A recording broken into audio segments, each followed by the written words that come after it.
What's up everyone, how are you all? Today we are back with another blazing Naruto story. What if Naruto became king of the underworld after being abandoned? If you enjoy then please like, share and do comments. And also check the description box to original creator of this beautiful creation. 300 years after leaving the underworld. To say that a lot had happened in the underworld since the departure of Naruto Uzumaki Phoenix would be an understatement. Not that he knew about any of it until it was already finished. The Great War between the three factions, devils, angels and fallen angels, started and finished before Naruto even knew there was conflict. The deaths of the four great Satan have left the underworld in a frantic power grab. The descendants of the original four tried to rally support to continue on with their ancestors' legacy. Their plans, however, were opposed by a new group of devils that rose during the end of the Great War, the anti-Satan faction. The anti-Satan faction was against the idea of a continuing war because they felt that it would endanger the survival of devils as a species. The tension between the two ideologies quickly overflowed into a civil war between the original Satan descendants and the anti-Satan faction. The war-crazed descendants were eventually defeated and forced to retreat into hiding in the deepest depths of the underworld. Their names became titles for the new rulers of devilkind, to replace the original four Satans. The titles of Lucifer, Leviathan, Beelzebub and Asmodeus were passed on to the strongest and most influential among the anti-Satan faction. The title of Asmodeus went to Falbium Glaciolabilas. Along with being one of the most powerful devils currently in the underworld, the newly named Falbium Asmodeus was known as the greatest tactician and strategist of devilkind. He played a major role in the defeat of the old Satan faction, and was given the title of Asmodeus because of that. The title of Beelzebub was awarded to Ajuka Astaroth. Just like the other new Maus, Ajuka is known as one of the most powerful devils in the entire underworld. He is also known for his incredible knowledge and innovation and was the sole creator of the evil peace system, which is playing a major role in rebuilding the devil population. The title of Leviathan was claimed by Seraphal Citri. Now known as the strongest female devil in the underworld, Seraphal played a key role in the victory of many battles during the Great War, and the civil war against the old Satan faction. Proving time and time again that she was among the strongest devils of their era, Seraphal Citri became Seraphal Leviathan after the end of the Civil War. And finally there was the title of Lucifer, to be awarded to the strongest devil in the underworld. The title was awarded to none other than Searsx Gremory. The previous heir to the House of Gremory was celebrated as a hero after the end of the war, and his unparalleled power led to him becoming the strongest of the new four Maus. During this time Naruto himself was completely off the grid, oblivious to the events of the worlds around him. For the first 300 years of his self-imposed exile, Naruto decided to completely cut himself off from the rest of the world. He dedicated all of his time to training himself and becoming stronger. He spent decades tirelessly training his body, increasing his physical durability to ridiculous levels. His strength and speed became awe-inspiring after the decades he spent dedicating himself to reach his full potential. Naruto was always told growing up that the human blood flowing through his veins was a filthy taint to his existence. He was told that being a despicable half-blood meant that he would never be anything more than a mediocre devil, with pitiful levels of power. They couldn't have been any further from the truth. Naruto soon learned that his blood status, being half-devil and half-human, was not the curse that he had been told it was. No, it was more like a gift, with many advantages that he would be sure to take advantage of in the future. At first, he just used his blood status as motivation to grow stronger and prove those who were against him wrong. He pushed himself to reach his full potential, and when he reached it, he kept on pushing. He later learnt that because he was half-human, had the ability to mask his power and magical signature. By focusing on the human blood running through his veins, he could make it appear that he was an average human, with no recognizable power, which would come in handy a lot in the future. That was just the tip of the iceberg. Towards the end of his 300-year boot camp, he discovered another advantage to being half-human. One that would give him an edge over those claiming to be pure-blood elitists. He was looking forward to testing his new ability out one day. But he wanted to save it for the right occasion. After such a long time away from the underworld, Naruto felt guilty about leaving his friends and not making any contact with them. He knew that Serafal and Sirzex would be worried about him, and he knew that they would probably kill him when he returned, but he still wasn't ready yet. He even missed his older half-brother, Ruval Phoenix. Out of everyone in the Phoenix clan, Ruval was the only person who treated Naruto like family. When Lord and Lady Phoenix were around, they tended to keep Ruval away from Naruto, but when it was just the two of them, they got along rather well. He hated the fact that he abandoned his best friends shortly before multiples wars broke out. And he hated the fact that he wasn't there to stand by their sides. But in saying that, he knew that he would have been nothing but a burden to them. When he was younger, he was so convinced that he would never become a being of significant power. With the thought being drilled into his mind every day, it was hard for him to believe that he could have been any help to his friend in battle. Now was a different story though. After escaping the constant ridicule and discrimination from his family, Naruto had no doubts that he would be a valuable comrade to anyone that he considered an ally. 3 centuries of tirelessly pushing his body to and beyond its limit rewarded Naruto with more than just a strong body that looked like it was chiseled from solid stone by the best artists in the world. His speed increased to seemingly impossible levels. He spent decades training with extremely heavy weights attached to his body. When he first took them off, he couldn't even control himself. He took the weights off, planning to go for a morning run to test his new speed. He stopped 3 seconds later and turned around to find that he had dashed 100 miles, leaving a long deep dent in the ground from the pressure of his impossibly fast movement. Deciding that it was too risky for him to have so much speed, he reattached the weights to his body and even increased them to slow his body down. The weights did more than just increase his speed though.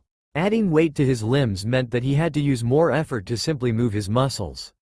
Along with the endless physical exercise, this led to him gaining terrifying strength. With a single punch, Naruto accidentally destroyed an entire mountain, leaving nothing but a crater in its place. Now would probably be a good time to mention that Naruto was living in his very own dimension. For the first 100 years of his self-imposed exile, he traveled between the least inhabited areas of the human world.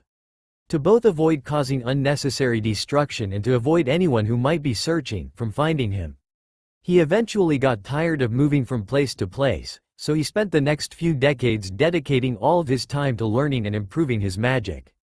The result was simply described by one word: terrifying. How someone with little to no knowledge when it comes to magic managed to become so adept from teaching himself was a seemingly impossible concept.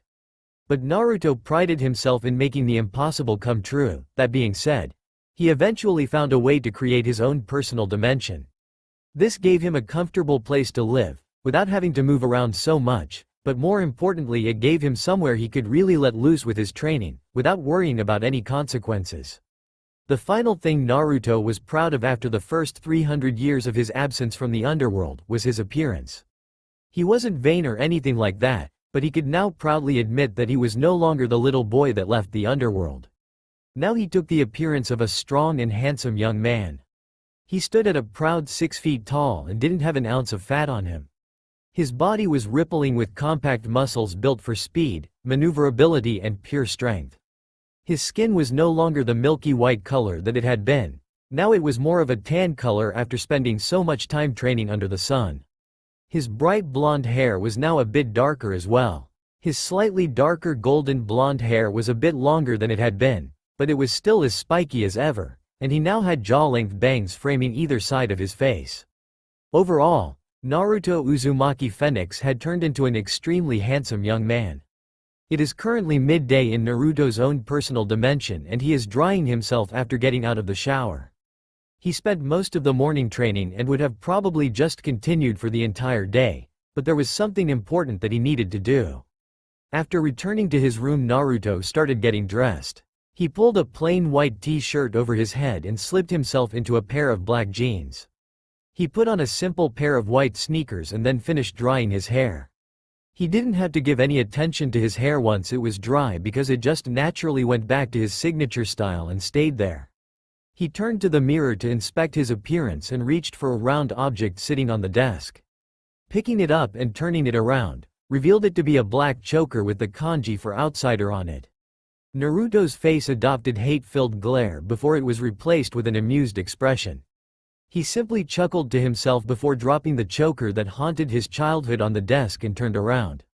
He took a deep breath, and just from the expression on his face, it was obvious that he was both nervous and excited for the day to come.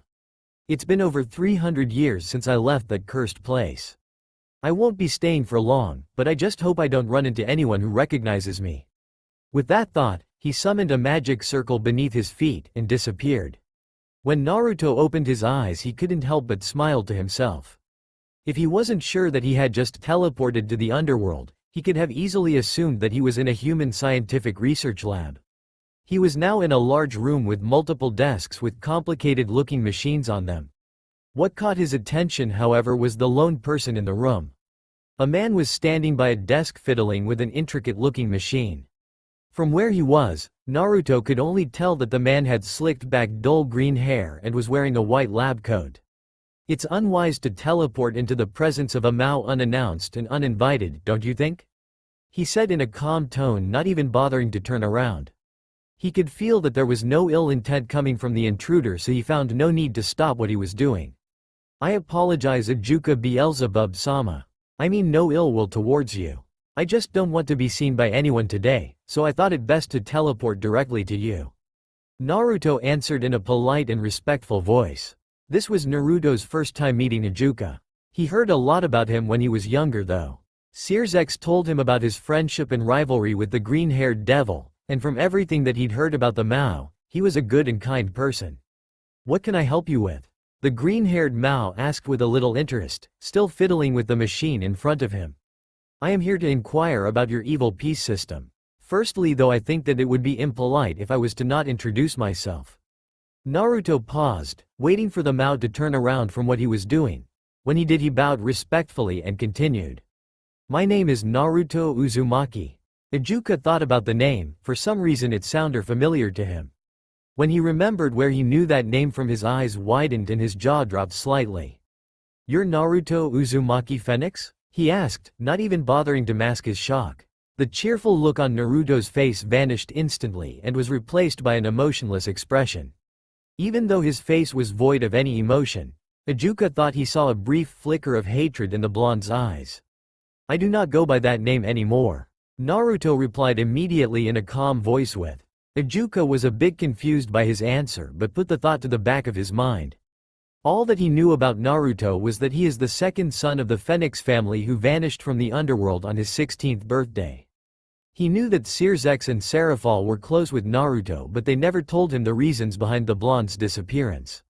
So what can I do for you, Uzumaki-san?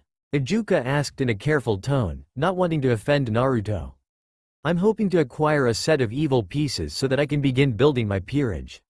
Naruto answered without hesitation. Ajuka had to admire the conviction in Naruto's voice and smiled genuinely. I have a set ready for you already, Uzumaki-san, Ajuka said as he gestured for Naruto to follow him to another room. What? Naruto asked in surprise. He wasn't expecting there to be a set already created for him. He couldn't think of any reason for there to be, especially since this was the first time that he had met the creator in person. He figured that the only way to find out was to follow the Mao and hope that his questions would be answered along the way. Naruto followed Ajuka into a new room and waited as the Mao unlocked a drawer, pulling out a small wooden box. When I first came up with the idea for the evil peace system, I created several prototype sets. The initial prototypes were extremely powerful. There were no restrictions to the pieces, resulting in unlimited potential. Ajuka began explaining to the confused Naruto. Obviously, we decided that this was too much power to simply hand out to any high-class devil that decided they wanted a peerage, so I developed a restricted version to distribute to the public.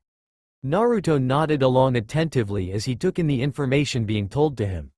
We decided that the original sets would be distributed among the 4 Maos. Being the most powerful devils and the leaders on the underworld, it only made sense that the 4 of us have the strongest peerages. Ajuka continued. Yes, that does make sense. But I don't see what that has to do with me. Naruto asked. Well, when I first invented the system, I created 5 unique prototypes, however there are only 4 Maos. Naruto's eyes widened at what Ajuka was implying. When Searzex and Serafal asked me what I was going to do with the 5th set, I told them that I was most likely going to study it and then destroy it. It would be too great a risk to let such powerful artifacts fall into the hands of just anyone. Naruto just nodded his hand in agreement. But, when I told them about my plans, they requested that I save the set for a certain someone. That certain someone being you, Uzumaki-san. Ijuka finished with a grin. Naruto just stared at him dumbly, blinking several times in shock, making Ijuka chuckle to himself. Why, you do realize that even though I am technically a high-class devil, I am also half-human. And now you're offering me a set of evil pieces that have the potential to create a peerage on par with that of a Mao. Naruto stated in disbelief. You say that like it's a bad thing, Uzumaki-san. In my opinion, being half-human in your case is nothing but a blessing. Ijuka said with a knowing smile. Naruto froze again with trying to hide the shocked look on his face. How do you know about that? He managed to stutter out, still recovering from his shock. I didn't become the Beelzebub Mao because of my good looks. He joked with a humorous laugh. I may not know you personally, but the recommendation from Searsex and Serafal was good enough for me. And now that I've met you in person, I do not regret my decision at all. Thank you, Beelzebub-sama. Naruto bowed respectfully and then took the small box that was handed to him. Ijuka simply nodded and sat down while Naruto opened the box to examine his pieces. When Naruto opened the box, he looked down at the pieces that he would now use to build his peerage. The first piece that caught his attention was the basic white king-shaped chess piece. He reached into the box and pulled it out so that he could look at it more closely. Upon touching the piece, it started to glow and changed from a plain white color to a swirl of orange and black. When the color change was complete, it flew out of his hand and straight into his chest. Naruto flinched at the action, expecting it to hurt. Instead, he was surprised when the piece simply disappeared into his chest. Ijuka watched with an interested grin as Naruto was surrounded by a powerful orange and black aura. He was surprised when he felt that the aura surrounding Naruto was radiating power that was almost on par with his own. Whoa, this feels amazing, Naruto exclaimed as the power was radiating from his body. After a minute, the power dissipated and left Naruto inspecting the rest of his evil pieces. He gasped slightly when he noticed that all of the pieces were now also the same orange and black color that his king piece changed to. Another thing that had him confused was the fact that some of the pieces now looked different. Instead of normal chess pieces that looked slightly deformed? How intriguing. Ijuka smiled as he got up to join Naruto in inspecting his evil pieces. What happened to them, Beelzebub-sama? They were all white before I absorbed the king piece, but now they're this color and some of them look different? Naruto asked in confusion, gesturing towards the pieces. Please just call me Ijuka, Uzumaki-san, he said with a smile. When Naruto nodded in acceptance, he continued. When you absorbed your king piece, the set was bound to you. That's why the pieces have changed. When a set of evil pieces are bound to their king, they can change, he explained cryptically. What do you mean, change? Naruto asked with interest. Well, I will be the first to admit that there are still a lot of things that I don't know about the evil piece system, despite being its creator. However, I have witnessed something similar to this before. 4 times in fact, he stated while Naruto's eyes widened in realization. The original prototypes have the ability to change when they are bound to a king. It happened with all of the Maos. When I absorbed my king piece, my set turned green and several of the pieces became mutation pieces. Mutation pieces? Naruto asked curiously, examining his set. Yes, that's right, mutation pieces. The piece that you have that look different to normal chess pieces are what we call mutation pieces.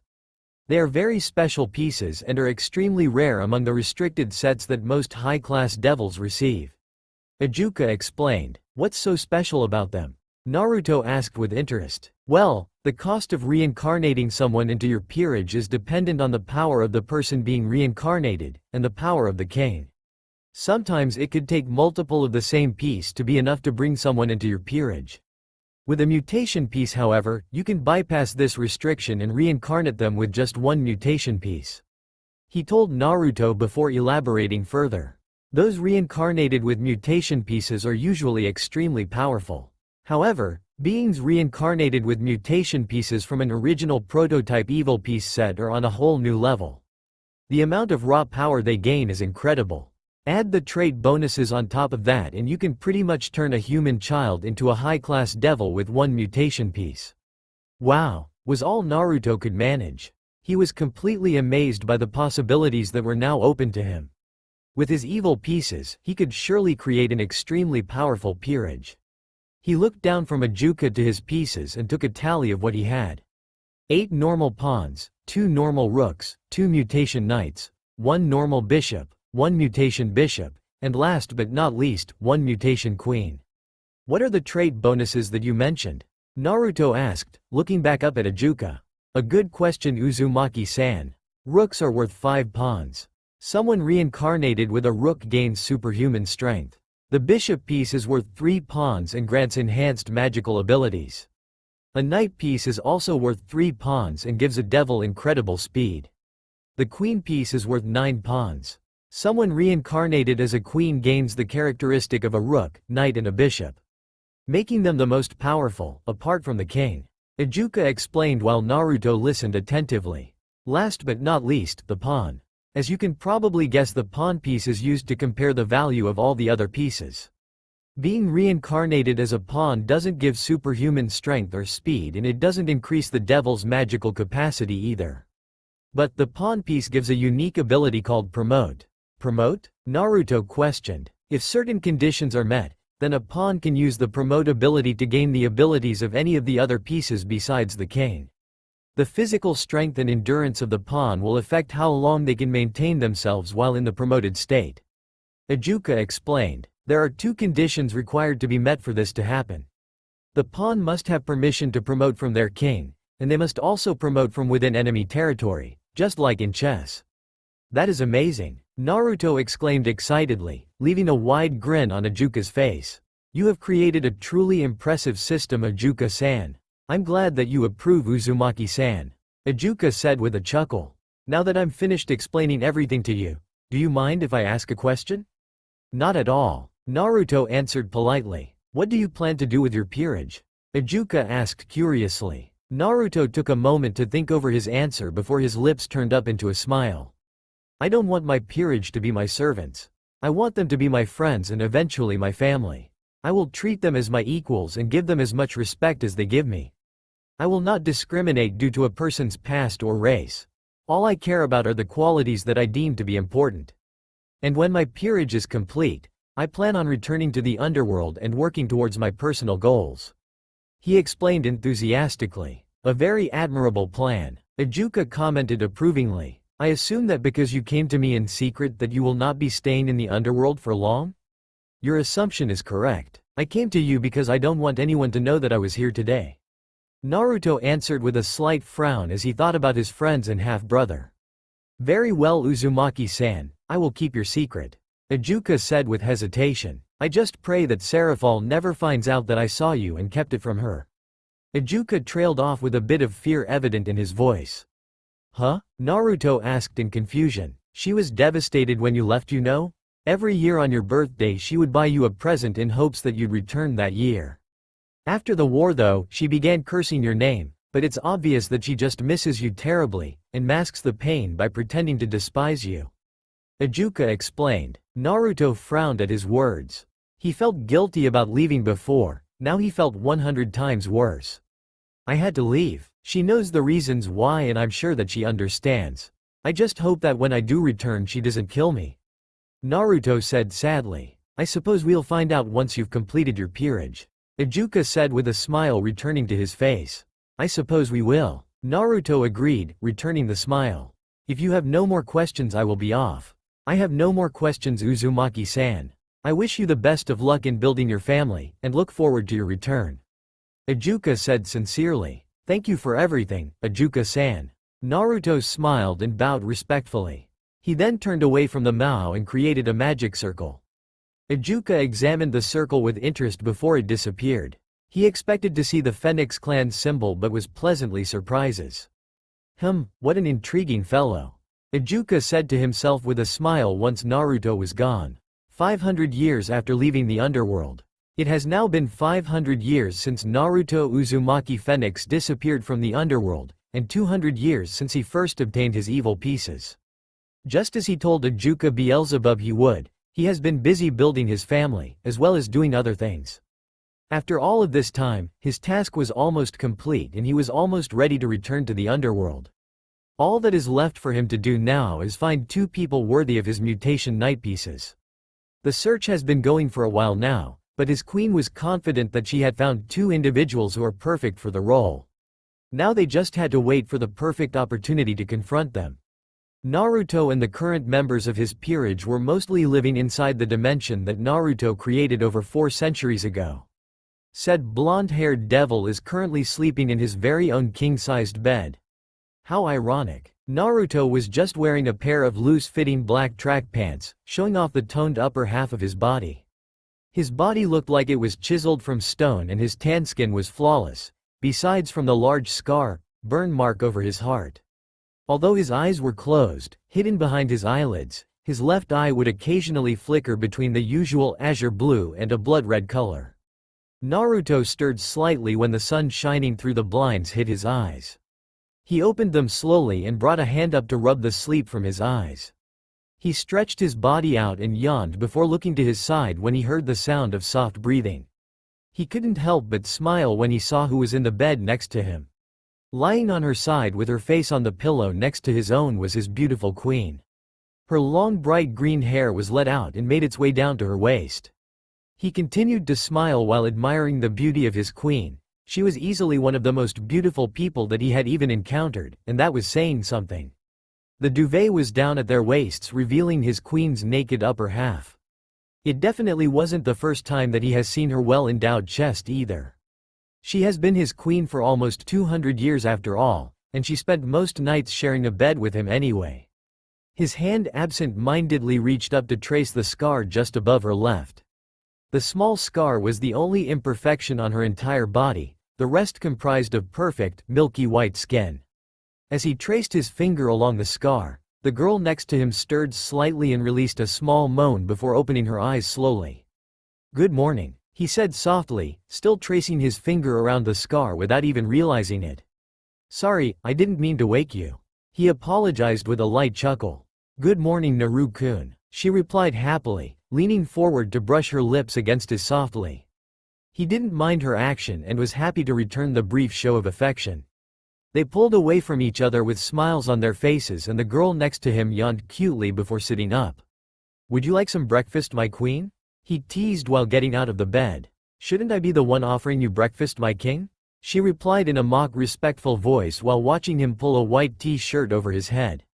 "You know as well as everybody else that I see all of you as my equals. So you shouldn't have to cook me breakfast," he said with a grin. "Besides, you cooked yesterday morning." The green-haired beauty laughed softly before getting out of the bed, showing that all she had on was a pair of white panties. "It's okay. I can smell food, so the others must be up already anyway. Besides, we have business to attend to today," she said while pulling one of Naruto's shirts over her head and not bothering to cover her lower half. She walked past him with a bright smile on her face. "Come on, we have an important day today." Naruto just smiled and followed her out of his room.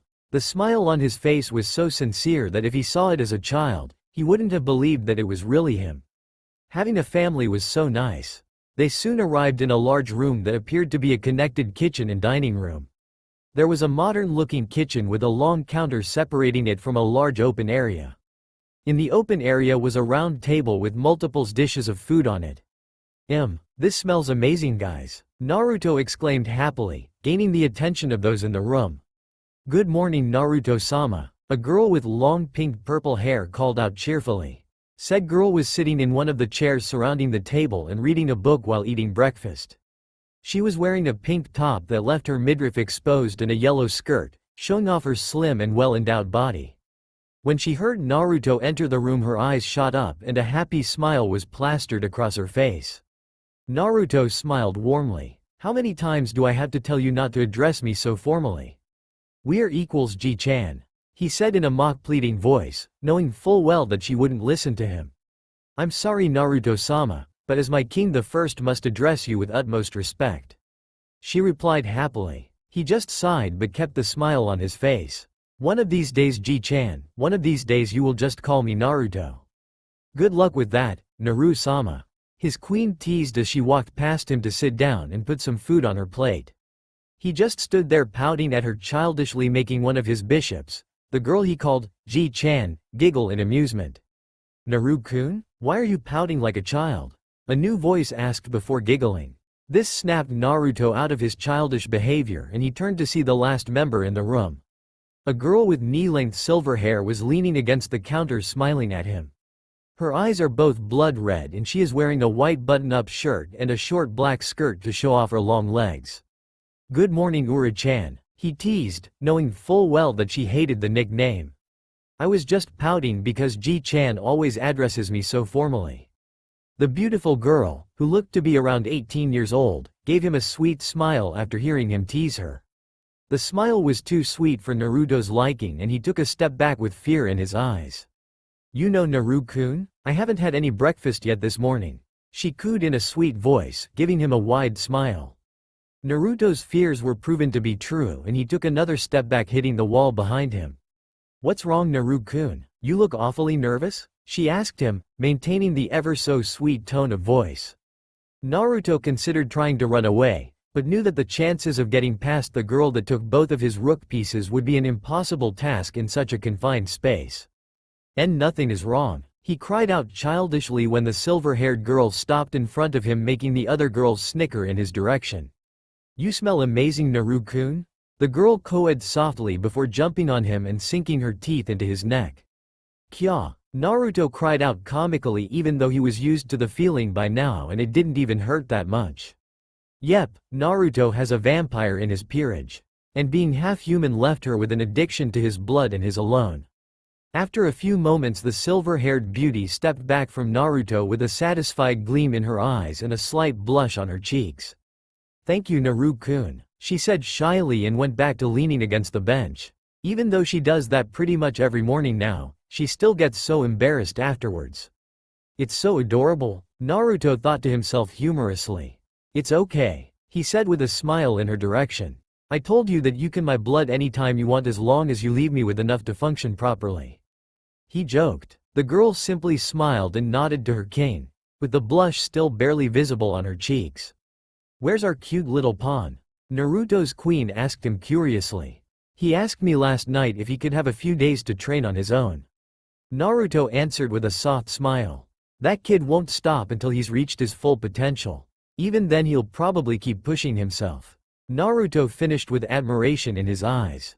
"Like father, like son," the green-haired queen laughed. "What are you implying, my beautiful queen?" Naruto asked her in a teasing tone. "Simply that he takes after you in so many ways, and you are old enough to be his father." She joked. "You're even older than I am." He teased back. "By a lot, Naru-kun," she gasped in mock offense. "It's rude to joke about a lady's age."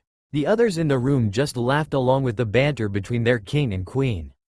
After a while things calmed down and Naruto had some breakfast. When he was about to get up and take his dishes to the kitchen, he was interrupted by his bishop. "Naruto-sama, have you heard from my fellow bishop recently?" she asked in a concerned voice. Naruto frowned at her question. His first bishop was the second member to join his peerage after only his queen. None of the other members besides the king and queen have met Naruto's other bishop because of some complications that arose when she was reincarnated. Everyone is really excited to meet his other bishop, but even after all this time they haven't had the chance. "I'm sorry, Ji-chan, but she still doesn't feel ready to join us yet," he answered her sadly while she looked down from his gaze. "Don't worry though, it won't be long now, I promise." He finished with enthusiasm, which made her look up with a hopeful smile. "I am very excited to meet her. I hope that we can get along very well," she said hopefully. "I'm sure that you'll be the best of friends, Ji-chan," he said with a warm smile. He couldn't help but admire her optimism. The way that she looked at everything so positively was inspiring to him. She is so much like her previous master. Naruto thought to himself with a fond smile at the memory of her. Naruto stood up from the table and took his dishes to the kitchen. After washing them, he joined the others back in the dining area. His focus was on the vampire of the group now. "Have you heard from your father lately?" he asked her. "Yes, Naru-kun. He said that it has been fixed and will be arriving soon," she said, which made Naruto smile. "He also wanted to know if we are married yet," she teased. The reactions around the room were all different. The green-haired queen simply laughed at the dumbfounded look on her king's face. The pink-purple-haired bishop kept reading her book to hide the wide smile on her face. Naruto himself froze on the spot, and if he wasn't a master at masking his emotions, he probably would have been blushing slightly. "What? I thought he was just joking when he said that we were to be married," exclaimed the now embarrassed Naruto. "Surely kicking his ass was enough for him to let you join my peerage." The silver-haired vampire saw the opportunity to tease her king even further and took it instantly. She walked over to him seductively and wrapped her arms around his neck. "Am I not pretty enough to be your wife, Naruto-kun?" she asked in a mock-sad voice. Naruto regained his composure while looking down at the beautiful girl trying to tease him. He realized that he could turn the situation around on her and took his chance. "Of course you are my beautiful vampire," he cooed softly before kissing her lightly on the cheek. The girl let go of his neck and stepped back with an immense blush covering her cheeks. She began to stutter in embarrassment before being saved by her queen. "Leave the poor girl alone," the green-haired queen called out with amusement in her voice. Okay then," Naruto said with a victorious smile before returning to the kitchen for a glass of juice. Upon returning once again, Naruto looked around at his fellow devils. "I swear the gender balance in this peerage is against me," Naruto mumbled to himself with amusement. "Peeved. As if you don't love the attention, Naruto-kun." His queen called him out instantly, resulting a small pout. "You're right. I love you guys," Naruto said with a smile before dashing around the table and wrapping his arms around the pink-purple-haired bishop. "Ji-chan, why don't you ever show me affection like the others?" he asked in a teasing voice. Because it would be inappropriate, Naruto-sama," she squealed and giggled at the same time while trying to wriggle free from his grip. "One of these days, Ji-chan," he laughed before releasing the blushing bishop. Said blushing bishop seized her opportunity to escape and ran from the room after picking up her book. Naruto watched her run away with a smile. He really did love his new family. After 5 centuries he was happy and content. He had the family that he always wished for but never had growing up. He could have easily just lived happily with his peerage and enjoyed the peace and quiet within their secluded dimension. But that wasn't his future. Every time he looked in the mirror, he was reminded of his past by the scar burn over his heart. He vowed to himself that he would never forget and he would never forgive. So until he was satisfied that the people who had filled him with so much pain and anger had paid for their transgressions, he would never be able to live in true peace. Naruto was distracted from his thoughts when his queen spoke up. "Are you okay, Naruto-kun?" she asked with concern at seeing the look in his eyes. "Yeah, sorry, I was just thinking by the past and future," he admitted quietly. The green-haired queen frowned slightly and leaned in to embrace her king. Her arms wrapped around his body and her face nuzzled into his neck. "Try not to think about it too much. You know that when the time comes we will all be by your side." "I know," he said, hugging her back, thankful that he had her support. After a few minutes of the simple form of comfort, the two pulled away from each other. Naruto had a smile on his face and his mood had improved drastically. "Are you ready to go, Naruto-kun? We have 2 knights to find," his queen asked with enthusiasm. "Let's go," he answered excitedly, reaching for her hand and leading her out of the room. 1 month later. A month has passed since Naruto obtained the final 2 members of his peerage. With the 2 new knights in his group, he has now finished using all of his evil pieces and is almost ready to make his return to the underworld. He just wanted a bit more time for the newer members of his peerage to adjust to life as a devil. As soon as he completed his peerage, he made contact with Ajuka Beelzebub. The Mao was pleasantly surprised to find Naruto appearing in his lab out of seemingly nowhere.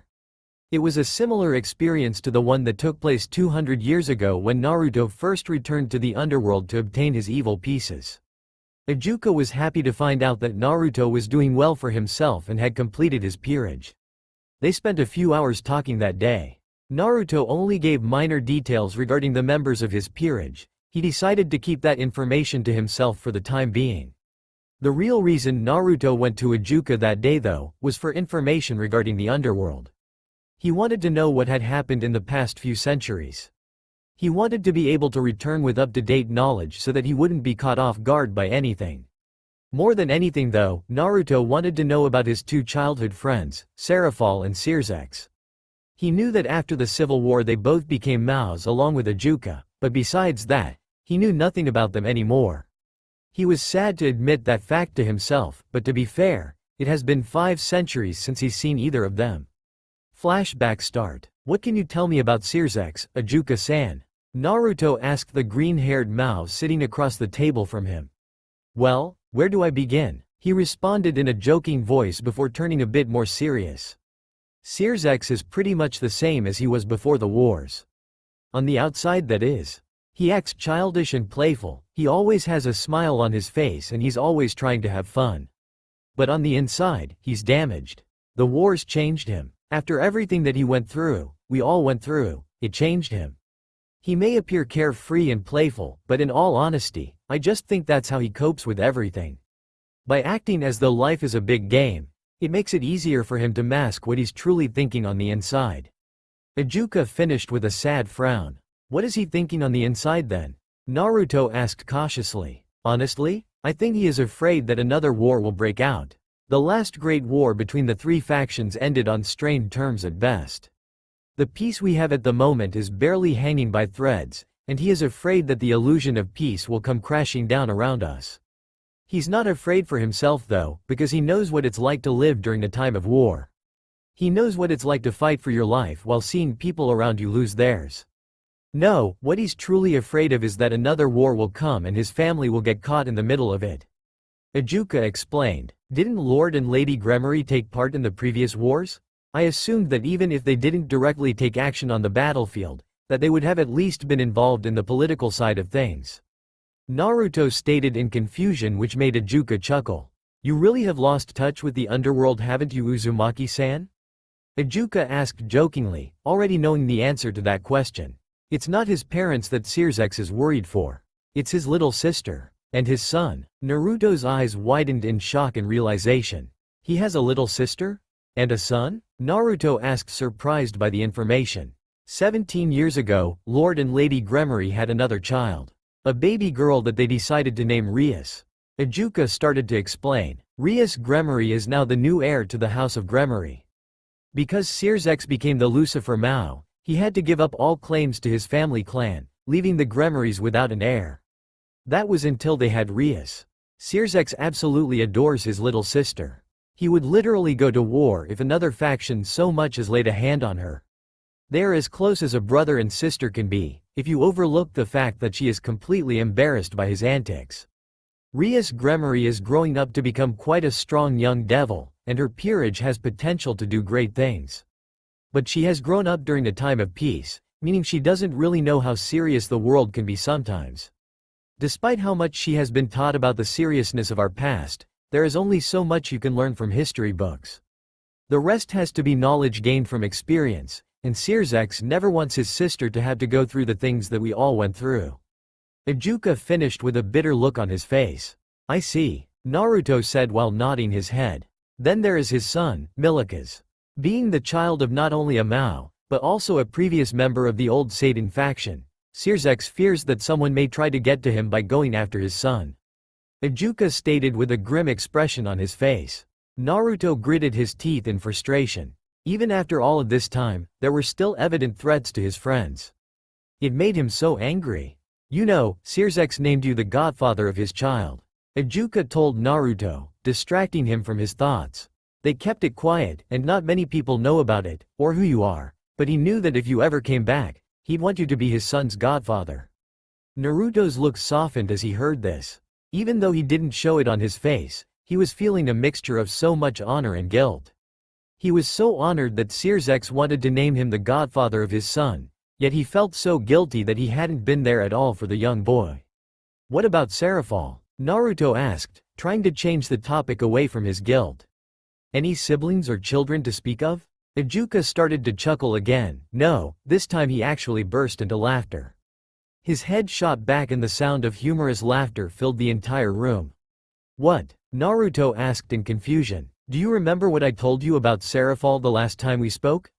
Ajuka asked between fits of laughter. She bought me a heap of birthday presents and now hates me for not returning? Naruto recalled while scratching the back of his head. He didn't do a very good job of avoiding his guilt. Ijuka stopped laughing and just stared at Naruto as if he was an idiot. The look on his face made Naruto think that he had just said the stupidest thing that Ijuka had heard in his entire life. What? Naruto asked again cautiously. You know what, I'm just going to let you wait and find out yourself. Ijuka said with a mischievous smirk before continuing. No, she doesn't have any children, but she does have a little sister as well. In the same boat as the Gremory family, the sea trees lost their heir when Serafal became the Leviathan Mao. The same year that Rias was born, the sea trees also got their new heir.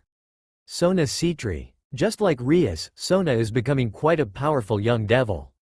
She doesn't have as much raw power as Rias, but what she lacks in strength, she more than makes up for in knowledge.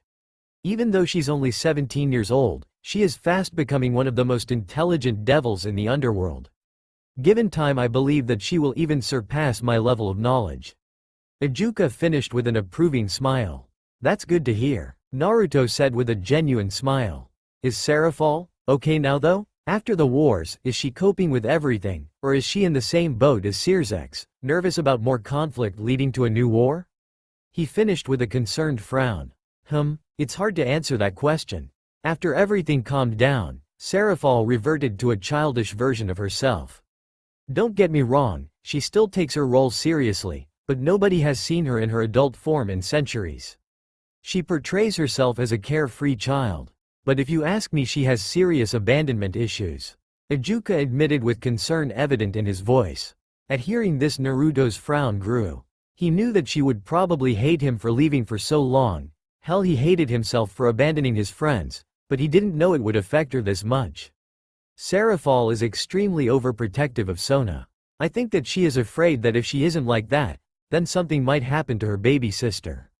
And I don't think she could take losing another person that she cares so much about. Ijuka finished sadly. While Naruto knew that Ijuka was just telling it how it was, those words were still a dagger to his heart. To know that he hurt his childhood friend so much, killed him. It's official, she is going to kill me. And I completely deserve it. Naruto thought to himself sadly. Is there anything else you can tell me? Naruto asked. Their conversation went for another hour or so before Naruto decided that he knew enough. With their conversation finished, Naruto left the underworld once again, promising Ijuka that before the next time they see each other, Naruto will have officially returned. Flashback end. To fill the time until he felt his peerage ready to return to the underworld, Naruto decided to do something that he knew he would come to regret. He was going to go to school, or more specifically, Kuo Academy. There wasn't much of a reason for him to attend the academy, and he had no intention of actually paying attention in any of the classes. No, the only reason he decided to go there was to meet a few certain individuals. Naruto thought that it would be easier to return to Devil Society if he had allies.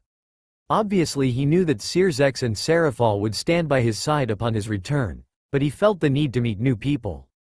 People who didn't know about his past. People who could have the chance to judge him as the person he is now, not remember his as the person he was then. That is why Naruto enrolled at Kuo Academy. Ijuka told him that his friend's sisters, Rias and Sona, pretty much ran the academy. Because of this, he sent his queen to find them an apartment and get started at the academy as soon as he reincarnated his two new knights. She has been living in Kuo for the past month, and attending the academy to scout things out for when Naruto arrives. They could have just kept living in their personal dimension and teleported between it and Kuo instead of finding somewhere to live in the new city. But they decided against the idea. The fact that Naruto had pulled off such a seemingly impossible feat of creating his own personal world was a closely guarded secret that very few outside of his peerage were aware of. Besides from the chance to meet his best friend's siblings, there was another reason that he decided to attend Kuo. During the month that his queen had already been living in Kuo, she sensed the presence of multiple fallen angels and exorcists in the city. For a city under the control of not one, but two, high-class devil families, this couldn't be good news. So with all of the above reasoning, Naruto found himself waking up in a new bed, in a new apartment, in a new city. Kuo. Naruto woke up with a feeling of dread overwhelming his body. The day had finally arrived. For the first time his over 500-year life, he would be attending a normal school. His parents never allowed him any proper schooling when he was growing up, because apparently he didn't deserve it. So the only education he really got when he was a child were the odd occasions when his older half-brother got the chance to teach him things. A few decades ago he went to an actual academy, of sorts. But to him, it didn't count as a proper education institute. Yokai Academy, the school where he met his rook, was an interesting place. It was a school for monsters, otherwise known as supernatural beings of non-human origin, but that's a story for another time. Waking up this morning, Naruto realized that Kuo Academy will be the first proper educational institute that he's ever attended, and to say he was dreading classes was an understatement. He is an extremely powerful half-human, half-devil that is over 500 years old. He has traveled the entire human world and beyond. What the hell was he supposed to learn in a human school for teenagers? It's not that he had anything against education, he just found normal education boring. How could he not after the life he'd lead? During the past 5 centuries, he spent most of his time training his body, practicing fighting styles, learning magical techniques and building up his peerage. Somehow, he didn't think learning calculus would benefit him very much. Now he was expecting himself from going from that life to listening to teachers ramble on about random things that he had no interest in. Maybe this wasn't such a good idea after all. Naruto let out a sigh at the thoughts as he turned the corner and Kuo Academy came into his sights. He arrived in Kuo the previous night, and found his way to the apartment that his queen had found for them. The rest of his peerage was still in their personal dimension training and helping the newest members adjust. When he first arrived, his queen was extremely happy to see him. They spent a few hours catching up on how things had been going with the peerage, and she also informed him about everything that she had learnt since coming to Kuo. After their talk came to a close, she requested to have a few days away from Kuo so that she could spend some time with the peerage. While she had no issues with the task that had been assigned to her, she still missed her new family and wanted to spend a few days with them. With the use of magic, Naruto reverted his appearance to that of his teenage self, to help him fit in more among the teenagers that he would be attending school with. Even though he looked to be 17 years old, he maintained his height and physically impressive body. His hair was a bit shorter again, but still the sun-kissed, golden blonde color. When the academy came into his sights, he had to admit that it looked like a rather prestigious place. Just from where he was, walking towards the gates, he could see a large, modern, Western-style looking building that he assumed was the main school building. There was plenty of outdoor space that was currently filled with students socializing before their morning classes, and he could see a small hill that led up to a rather large sports field. As Naruto walked through the gates of the academy for the first time, he noticed the gazes of the other students turned to him. He figured that it was just because he was a new student, and obviously a foreigner because of his hair color. That was before he overheard the whispers with his increased hearing. Who is that? He's wearing the boy's uniform, does that mean he's a new student? Don't be stupid, he looks like a man not a boy. He's so tall. And handsome. I hope he's in my class. I hope he's single. These were just some of the more appropriate things that Naruto overheard coming from the girls staring at him with blushing cheeks and lust in their eyes.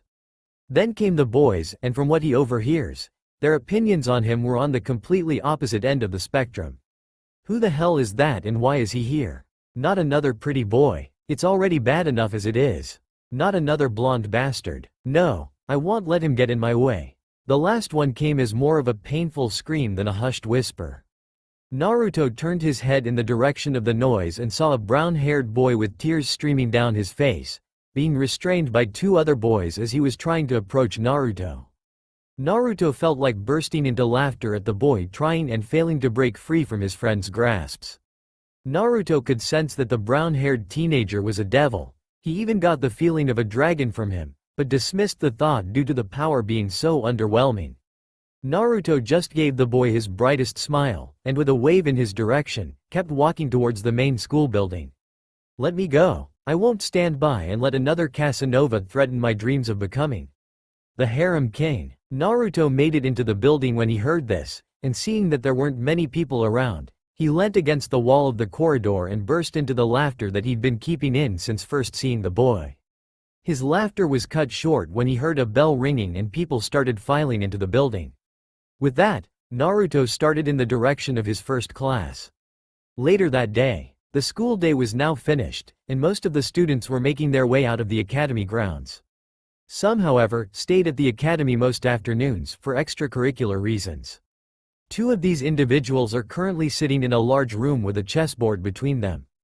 "It's your move, Rias," one of the girls said to the other. The girl that just spoke is a young bespectacled woman in her late teens with a slim figure. She has black hair, styled in a short bob cut, and violet eyes. She is wearing the standard Kuo Academy girls' uniform, consisting of a white long-sleeved, button-down shirt with black vertical linings, a black ribbon collar, black shoulder cape, matching button-down corset, and a magenta skirt with white accents. "Oh, sorry Sona, I'm just a bit distracted at the moment," the girl now known to be Rias replied. Rias is a beautiful young woman who appears to be the same age as the other girl. She has a rather buxom figure and is wearing the same girl's uniform. Her eyes are a blue-green color, but the most eye-catching part of her appearance is her hair. Rias has long crimson hair that reaches down to her thighs. She has a single strand of hair sticking out from the top of her head and loose bangs framing her face. "Is it about him?" Sona asked with clear distaste, emphasizing her question. Rias was thrown off for a moment before realizing what her friend was referring to. "Oh, no, it's not about that. It's about my new pawn, Issei," she finished with an exasperated sigh. "What did the perv do now?" Sona asked with an amused grin, earning a glare from the crimson-haired beauty. "This morning he met a nun and—" Rias began but was interrupted by a knocking sound at the door. She looked up at her friend with a raised eyebrow only to see Sona shrug her shoulders. "Come in," Sona called from her seat. The door opened slowly to reveal a smiling blonde-haired boy. Naruto walked into the room keeping the smile on his face, while in actuality he was using the short time until the surprise wore off to get a good look at the two girls in the room. He instantly recognized Rias due to the crimson hair that the Gremory clan is so well known for, and a few seconds later he recognized the other girl as Sona. Even though she didn't look much like her sister, apart from the hair color, as soon as they locked eyes, he almost thought it was Serafal looking back at him. "Uzumaki-san, what are you doing here?" Sona asked curiously. She met Naruto earlier in the day due to him being in one of her classes. Besides from his obvious good looks, she couldn't sense any power coming from the blonde, so she just assumed that he was an ordinary transfer student. Rias, on the other hand, hadn't met Naruto yet. They didn't share any classes together during the day, and although she had heard multiple girls gossiping about the handsome blonde transfer student, this was the first time she'd seen him with her own eyes. "Oh my Mao, he really is handsome," Rias thought to herself, hiding back a slight blush. "Sorry student council president, I hope I didn't interrupt anything. I was just hoping to speak with the two of you for a moment," Naruto said politely as he approached the table. "You weren't interrupting anything at all," Rias said a bit too quickly, making Sona grin to herself. "My name is Rias Gremory, it's a pleasure to meet you Uzumaki-san." Seeing as he already met Sona in class, Naruto took the chance to introduce himself. "My name is Naruto Uzumaki," he said politely with a slight bow. "The pleasure is mine, Gremory-san, Citri-san." As soon as Naruto finished speaking he realized he said something wrong. Rias' eyes widened a bit while Sona's narrowed slightly. He didn't know why, but he felt like he had said something wrong. As far as he knew, he introduced himself correctly and with a polite tone. So he was confused at seeing the two differing reactions from the girls sitting in front of him. He was even more confused to see them tense up a little while looking at him.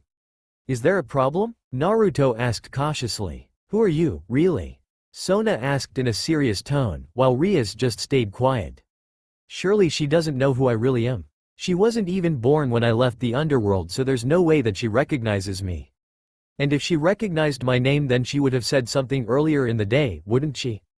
Naruto thought to himself while trying to think of what to say.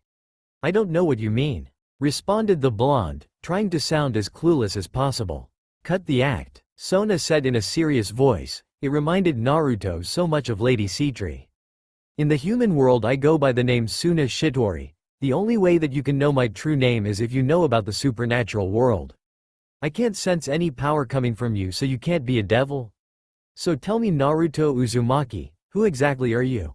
She finished with a, "no nonsense or I'll kick your ass" kind of look on her face. Realizing his mistake, Naruto just laughed in spite of himself. "Oops. The reason I recognized you as a Citri is because of your eyes." "My eyes?" Sona asked in confusion, clearly surprised by his response. Yep, you have the exact same eyes as your sister. Naruto told her warmly, making her blush slightly at the tone in his voice. What about me? Rias asked curiously. Even though she introduced herself properly, she was still curious if he already knew who she was, and she was a bit jealous that her friend was getting so much attention, even though she'd never admitted. With such beautiful red hair, you're obviously Searzek's little sister and a Gremory. Naruto answered with a smile. Rias smiled at his comment and couldn't help the blush that crept its way onto her cheeks. How is it that you know how siblings? Sona asked curiously, to which Rias nodded to show she was wondering the same thing. Old friends. Naruto answered with such a genuine smile that both girls knew that he was telling them the truth.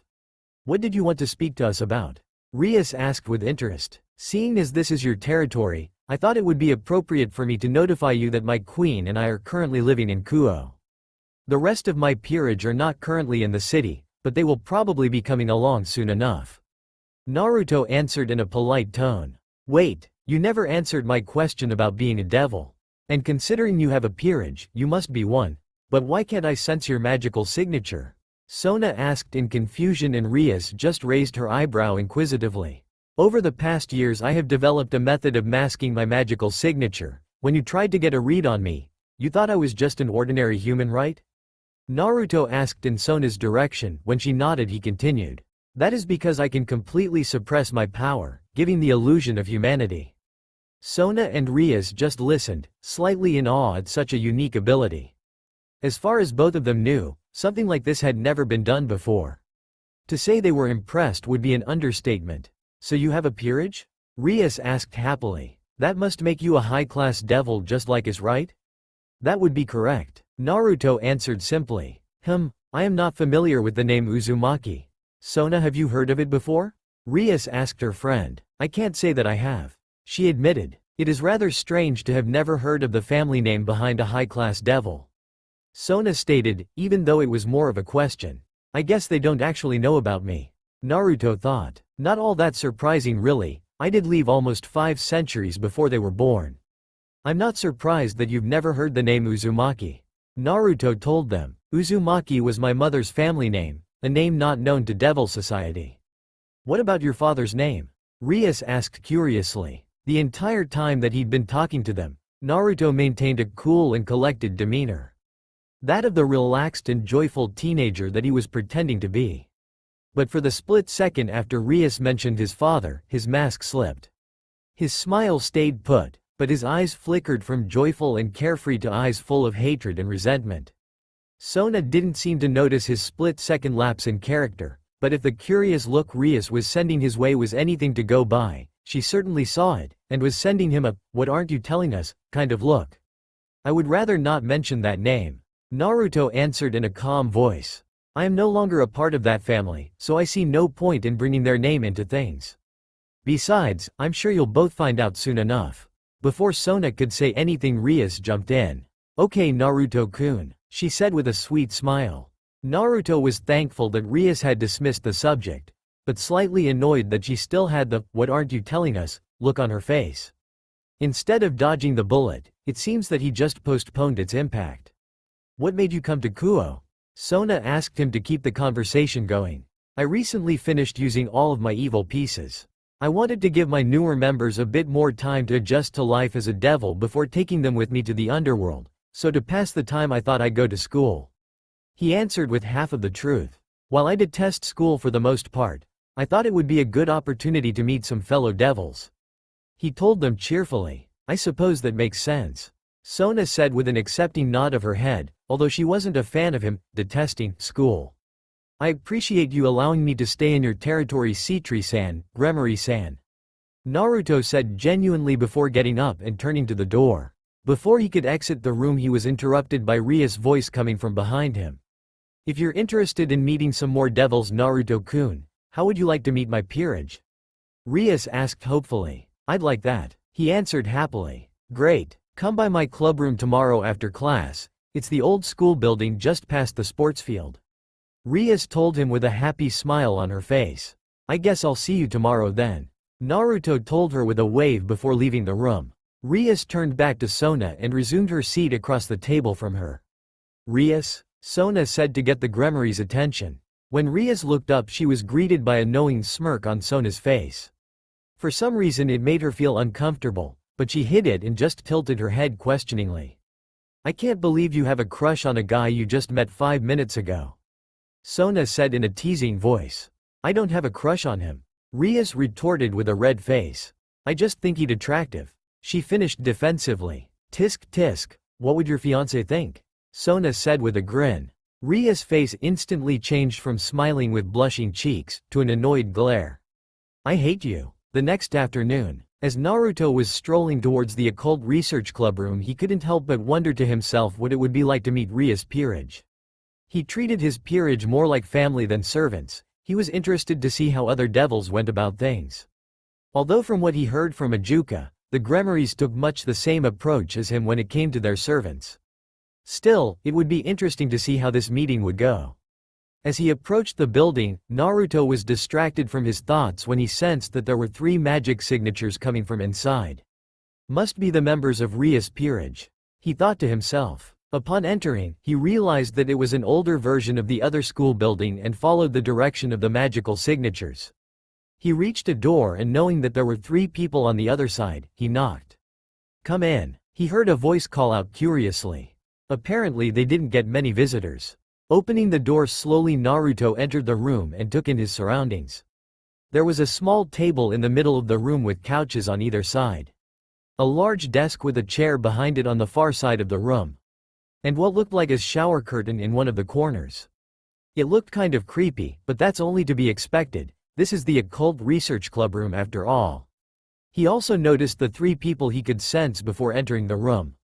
Firstly was a beautiful girl with long black hair, who looked to be the same age as Rias, sitting on the large desk. She had violet eyes and like Rias also had a very nicely curved body. Secondly was a handsome-looking boy with short blonde hair, lighter in shade than Naruto's. He had gray eyes and was leaning against the wall near a window. Finally, sitting cross-legged on one of the couches and eating cake was a petite girl who looked a year or 2 younger than the others.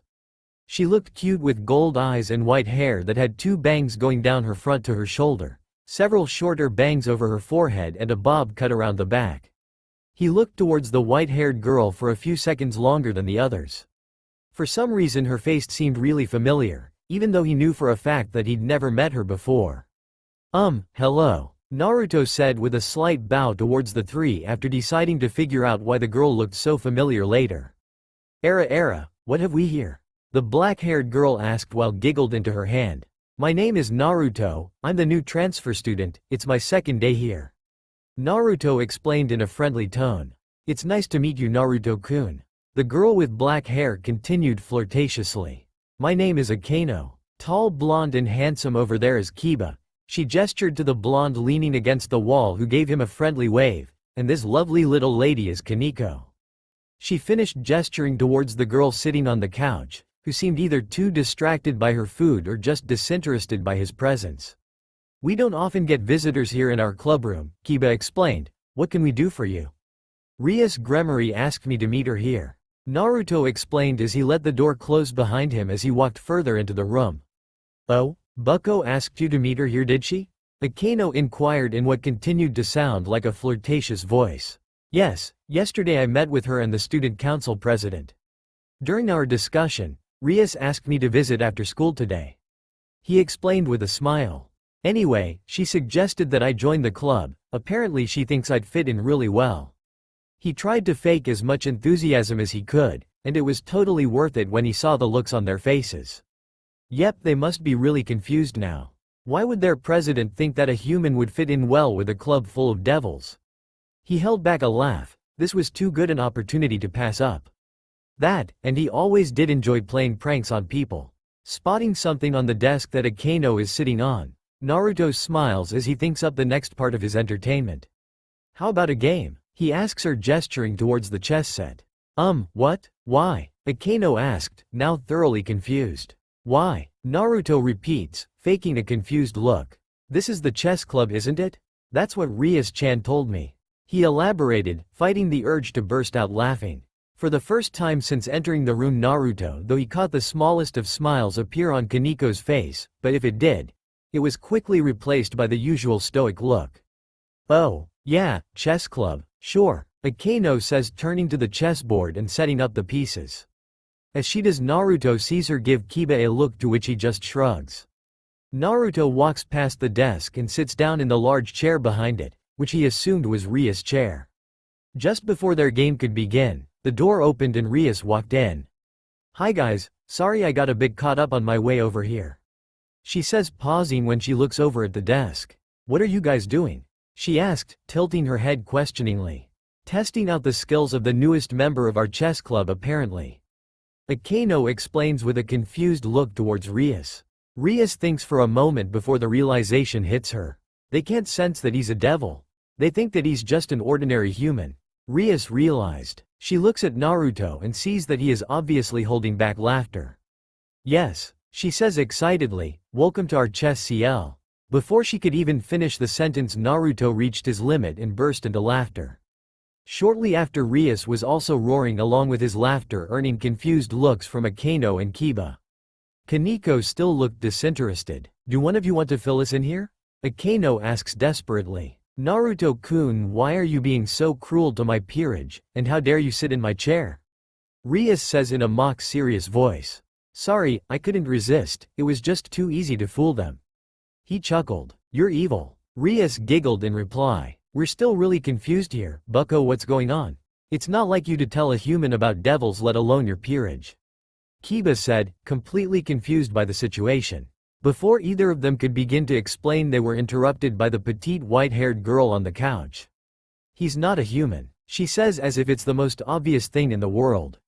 Making a mental note to ask her why she said that so confidently, Naruto smiled at both Akeno and Kiba.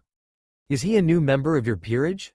Kiba asked excitedly. "Unfortunately no, he is not," Rias answered with a slight frown. "I may be asking a really silly question here, but why can't I sense his magical signature?" Akeno asks, still slightly confused by the whole situation.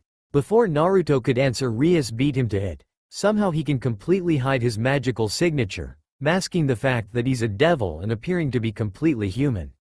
Era, cute, funny and mysterious," Akeno says seductively while eyeing Naruto. If he wasn't used to this kind of thing coming from his rook, he probably would have blushed at the sight. "Hands off, Akeno," Rias says in a stern voice, glaring at her queen. Naruto smiled at the interactions between Rias and her peerage. It reminded him somewhat of his own. Thinking about them made him miss his peerage a bit, but he knew that they would join him soon enough. "So, what is the purpose of this meeting then?" Akeno asked, curious as to why a new devil was in the area. "Naruto-kun is a high-class devil just like myself.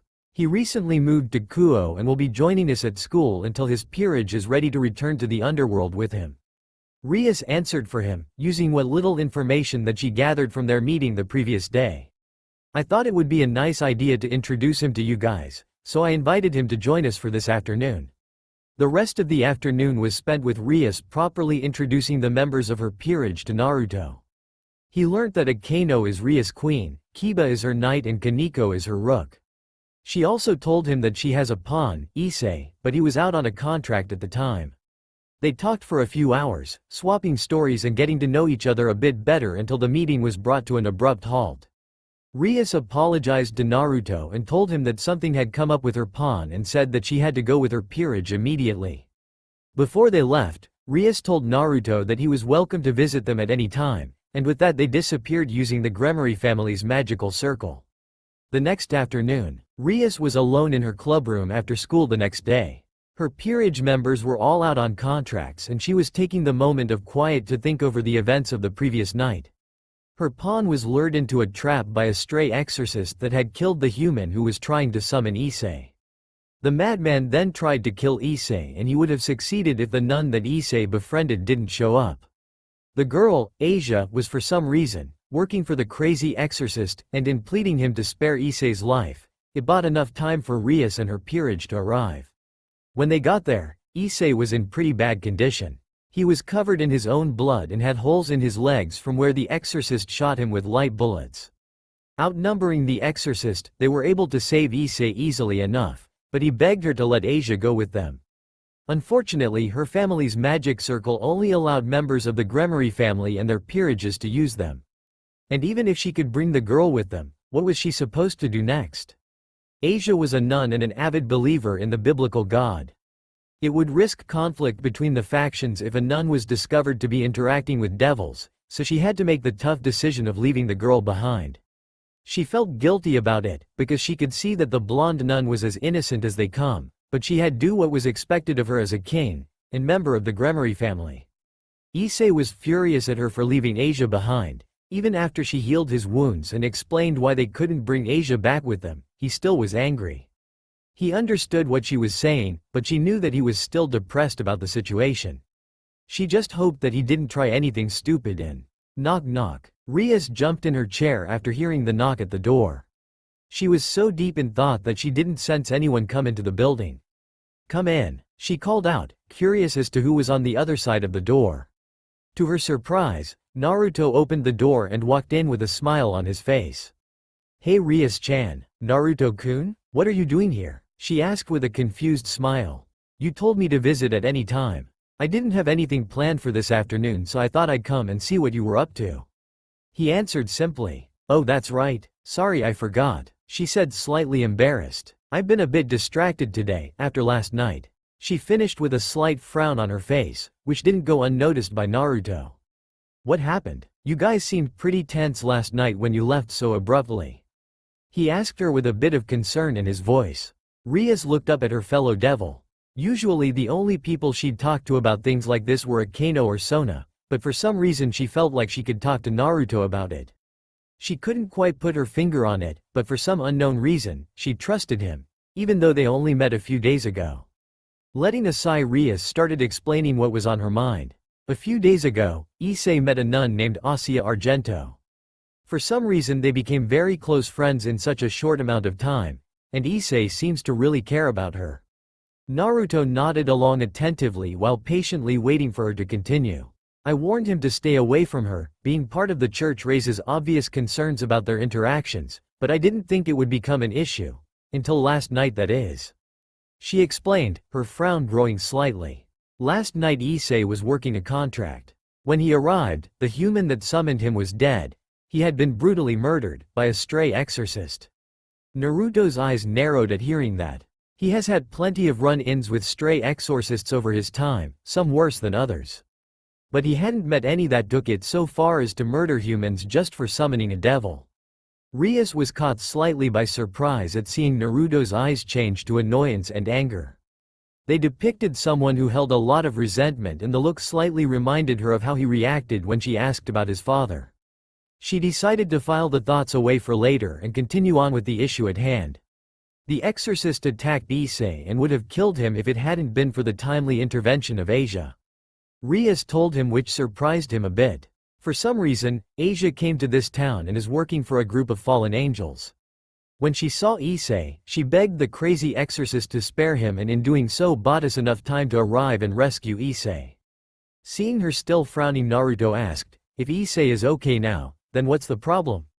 "Issei feels very attached to Asia. Maybe even more so than he does to us," Rias said dejectedly, letting out a sigh. "He wanted me to bring the girl with us, but you couldn't do that without risking conflict between the factions." Naruto interrupted, nodding his head with a frown. "I fear that Issei will do something stupid, like confront the fallen angels and try to save the girl," Rias said with concern evident in her voice. "Why don't you let him?" Naruto asked, smiling once more. Rias looked up at Naruto with confusion covering her face. Even if he was capable of rescuing the girl, what would happen next? "We'd have a group of pissed off fallen angels coming after us, and members of the church wouldn't be happy about the situation either. They attacked a member of your peerage in your territory. I think that makes any action you take against them completely justified." Naruto started to explain. "If you let Issei fight for his friend, it will help him become a stronger person as well, because a person is at their best when they have something to fight for. And, if you helped him, that would only make things even better for you in the long run. Not only would it greatly increase his chance of success, but it would increase his loyalty to you as well. Instead of being the master who is stopping her servant from helping his friend, He'll see you as a friend who is helping him fight for someone important to him. Rias took in Naruto's advice and smiled in admiration at his words. Those are some extremely wise words for someone so young. Naruto couldn't help but smile at her words. I never actually told you how old I am. Slap. Issei, don't ever ask me to release you from my household. Rias snapped with a hurt expression on her face while lowering her palm from Issei's cheek. Of course not, I'm your precious pawn. Issei drawled sarcastically, while the other members of the Occult Research Club, minus Akano, watched the scene uncomfortably. You can't do without your most important piece, can you? That's enough, Issei. Rias said, raising her voice to silence him. Issei flinched at the tone in her voice and realized that he went too far when he saw the hurt look on Rias' face. Pawns are important. They're not the weakest piece by any means. Rias told him while taking a deep breath to calm herself down. Do you remember when I told you that my evil pieces have the same attributes as chess pieces? Yeah, but so what? What can a stupid pawn do? Issei asked dejectedly. Quite a lot, she answered, getting his attention. If a pawn goes deep enough into enemy territory, they can be promoted to any other piece besides the king. Issei's eyes widened in realization. So does that mean, eventually I can have all the same powers as everyone else? Yes, but only if the master declared the place enemy territory. Say for example the Fallen Angels Church. She explained slowly, hoping that he was taking the hint. So you're saying that? Issei started before being interrupted by Akano entering the room and walking straight to Rias. Akano stopped behind her king and whispered something in her ear so that the others couldn't hear her. Something has come up. Akano and I have to step out for a moment, Rias said as her and Akano walked towards the magic circle in the middle of the room. Wait a minute, I have more questions for you. Issei pleaded. Issei, just remember, even if you're promoted, to no matter which rank, you cannot do everything on your own. Before he could even comprehend what she had just said to him, Rias and Akano disappeared with the familiar red light of the Gremory magic circle. In a small forest near the edge of Kuo, Naruto was leaning against a tree in the shadows, observing the abandoned church in the distance.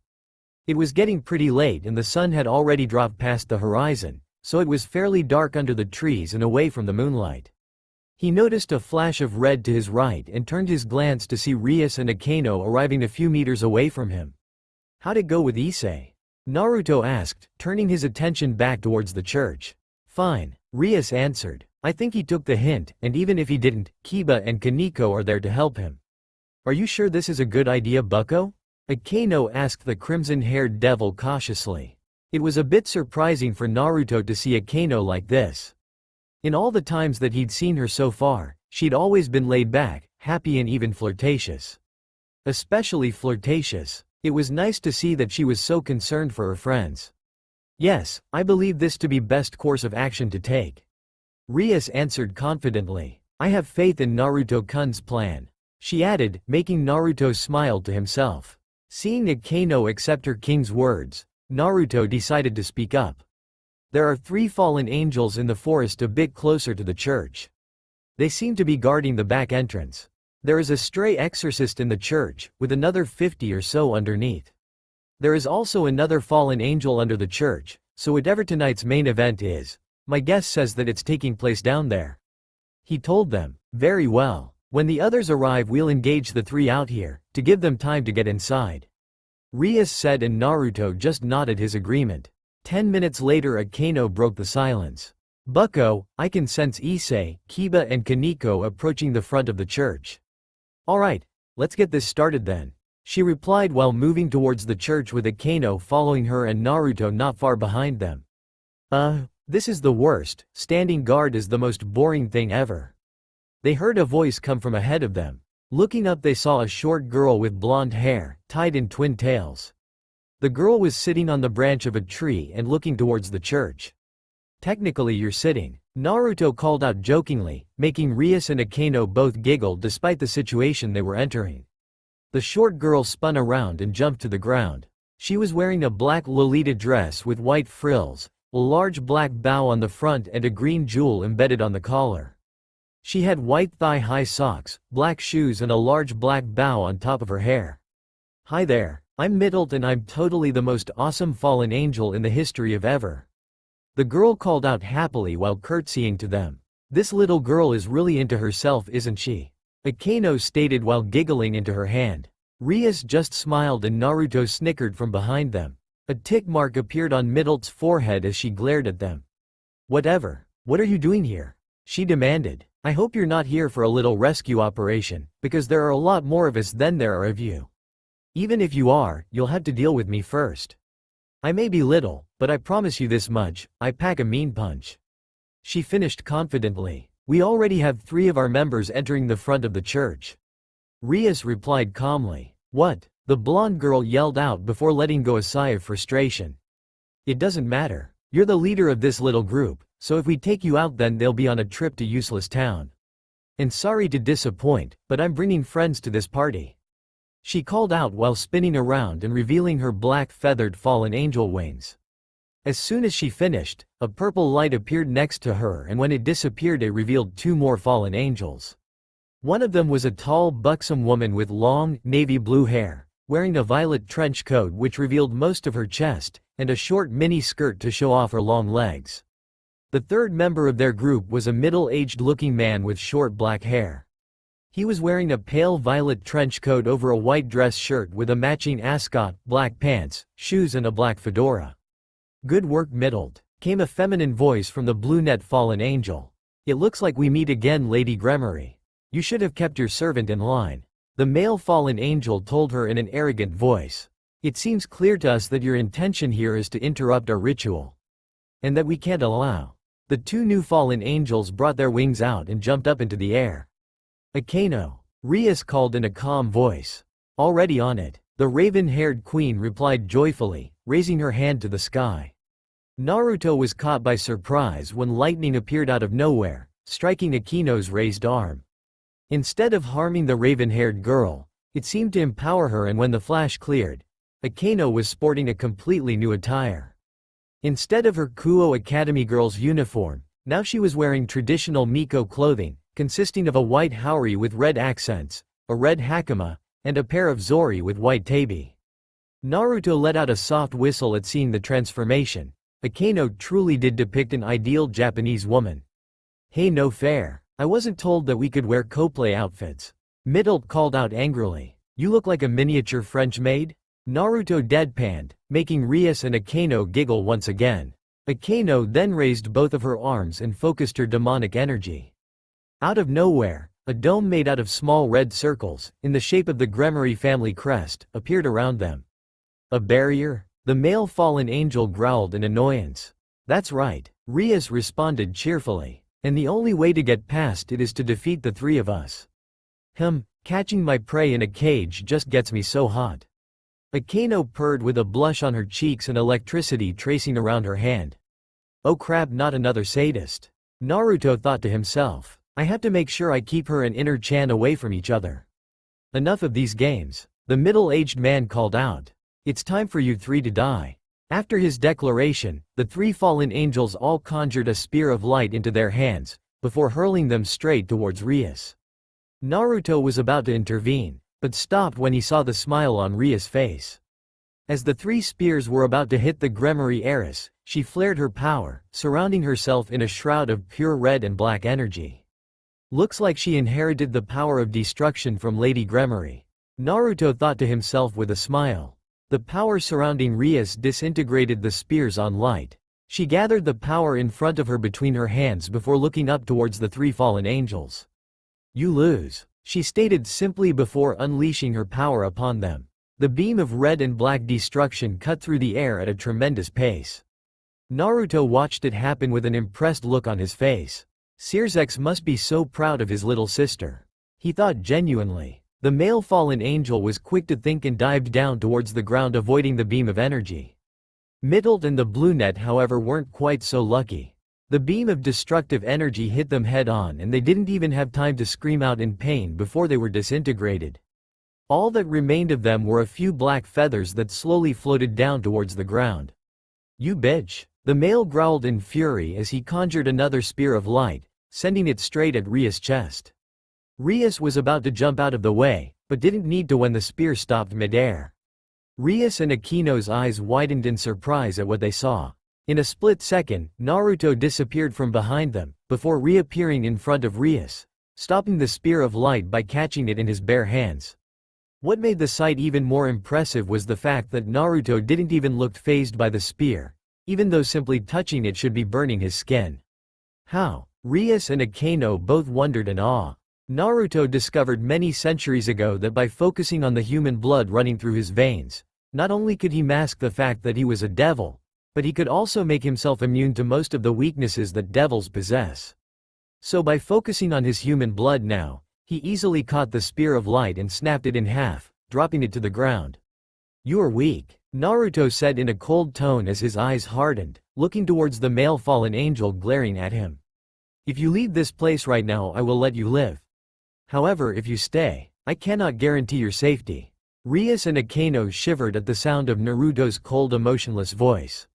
Never before have they heard him talk like that. They were just glad that he was not their enemy.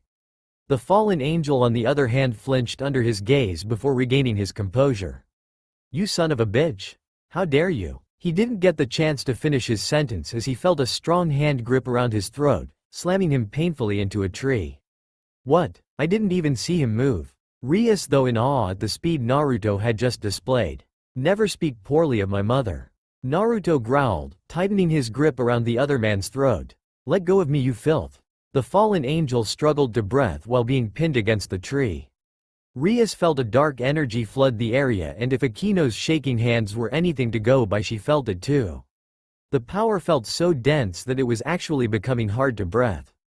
She looked towards Naruto, who looked completely unaffected by the overwhelming force. "It's as if he can't even feel this energy," Rias thought before her eyes widened in shock. "No way, this energy is coming from him? I gave you a chance and you took it for granted. Just die." Rias and Akeno heard Naruto mutter in an ice-cold and emotionless voice. The fallen angel was then surrounded by pitch-black flames. Even from where she was standing, Rias could feel the incredible heat coming from the flames and actually had to take a few steps back, afraid that it would burn her skin. The fallen angel screamed in pain for a split second before he was silent. Naruto pulled his hand back and the once fallen angel fell to the ground, nothing but a small pile of ash. What the hell was that?" Akeno asked with a mix of terror and lust in her voice, while a small blush crept onto her cheeks. Hearing Akeno's voice, Naruto immediately snapped out of his mood and the immense power flooding the area disappeared. He sighed quietly to himself. He didn't want to show off any of his power before returning to the underworld, but the one thing that he would never tolerate was someone insulting his mother. "Sorry about that," Naruto apologized, his voice back to the calm and friendly tone that they were used to. He turned back around to face them with a smile on his face. For a split second, Rias thought that she saw one of Naruto's eyes change from a blood-red color to the usual azure blue. "I must be seeing things," she thought to herself. "Naruto-kun, what was that?" Rias asked Naturo with a cautious tone. "A story for another time," he answered with a sigh. "But for now, don't we have somewhere to be?" Rias hesitantly nodded her head in acceptance and turned to Akeno, asking her to bring down the barrier so that they could check in on how things were going inside the church. Akeno did as she was asked and soon the three devils were headed towards the abandoned church. Naruto led the way, with Rias and Akeno walking quickly behind him. The whole way there, they couldn't pry their curious eyes away from him. Inside the church, "This one's for Asia," Issei screamed out in rage as he unleashed a devastating punch at the final fallen angel of the group. Said fallen angel had a pure look of shock on her face before being sent flying through a window. Issei was about to collapse from exhaustion before being caught by Kiba. Kiba lifted Issei's arm over his shoulder to help steady the brown-haired devil. "Look at you, handling that all on your own," Kiba said to Issei in an impressed tone. "Yeah, thanks, what held you up?" Issei asked back. "I was instructed to stay back." "Rias orders, sorry," Kiba answered, feeling a little guilty. "Seriously?" Issei asked while his face took on a surprised expression. "Seriously," Rias answered, making Issei turn around in surprise to see her leaning the wall a few meters away from him. "I believed in you, I knew you would defeat her," she finished with a warm voice. "You did?" Issei asked with a slight blush. "Once our business was finished," she said, gesturing to Akeno standing beside her and then Naruto, who was leaning against the door to the abandoned church. We arrived just in time to see Kiba and Kaneko having a free-for-all with a bunch of stray exorcists. Once that was taken care of, we made our way up here and saw you fighting the fallen angel. She explained. What's he doing here? Issei asked in confusion, looking towards Naruto. It may have come across as rude to some, but Issei was genuinely just confused.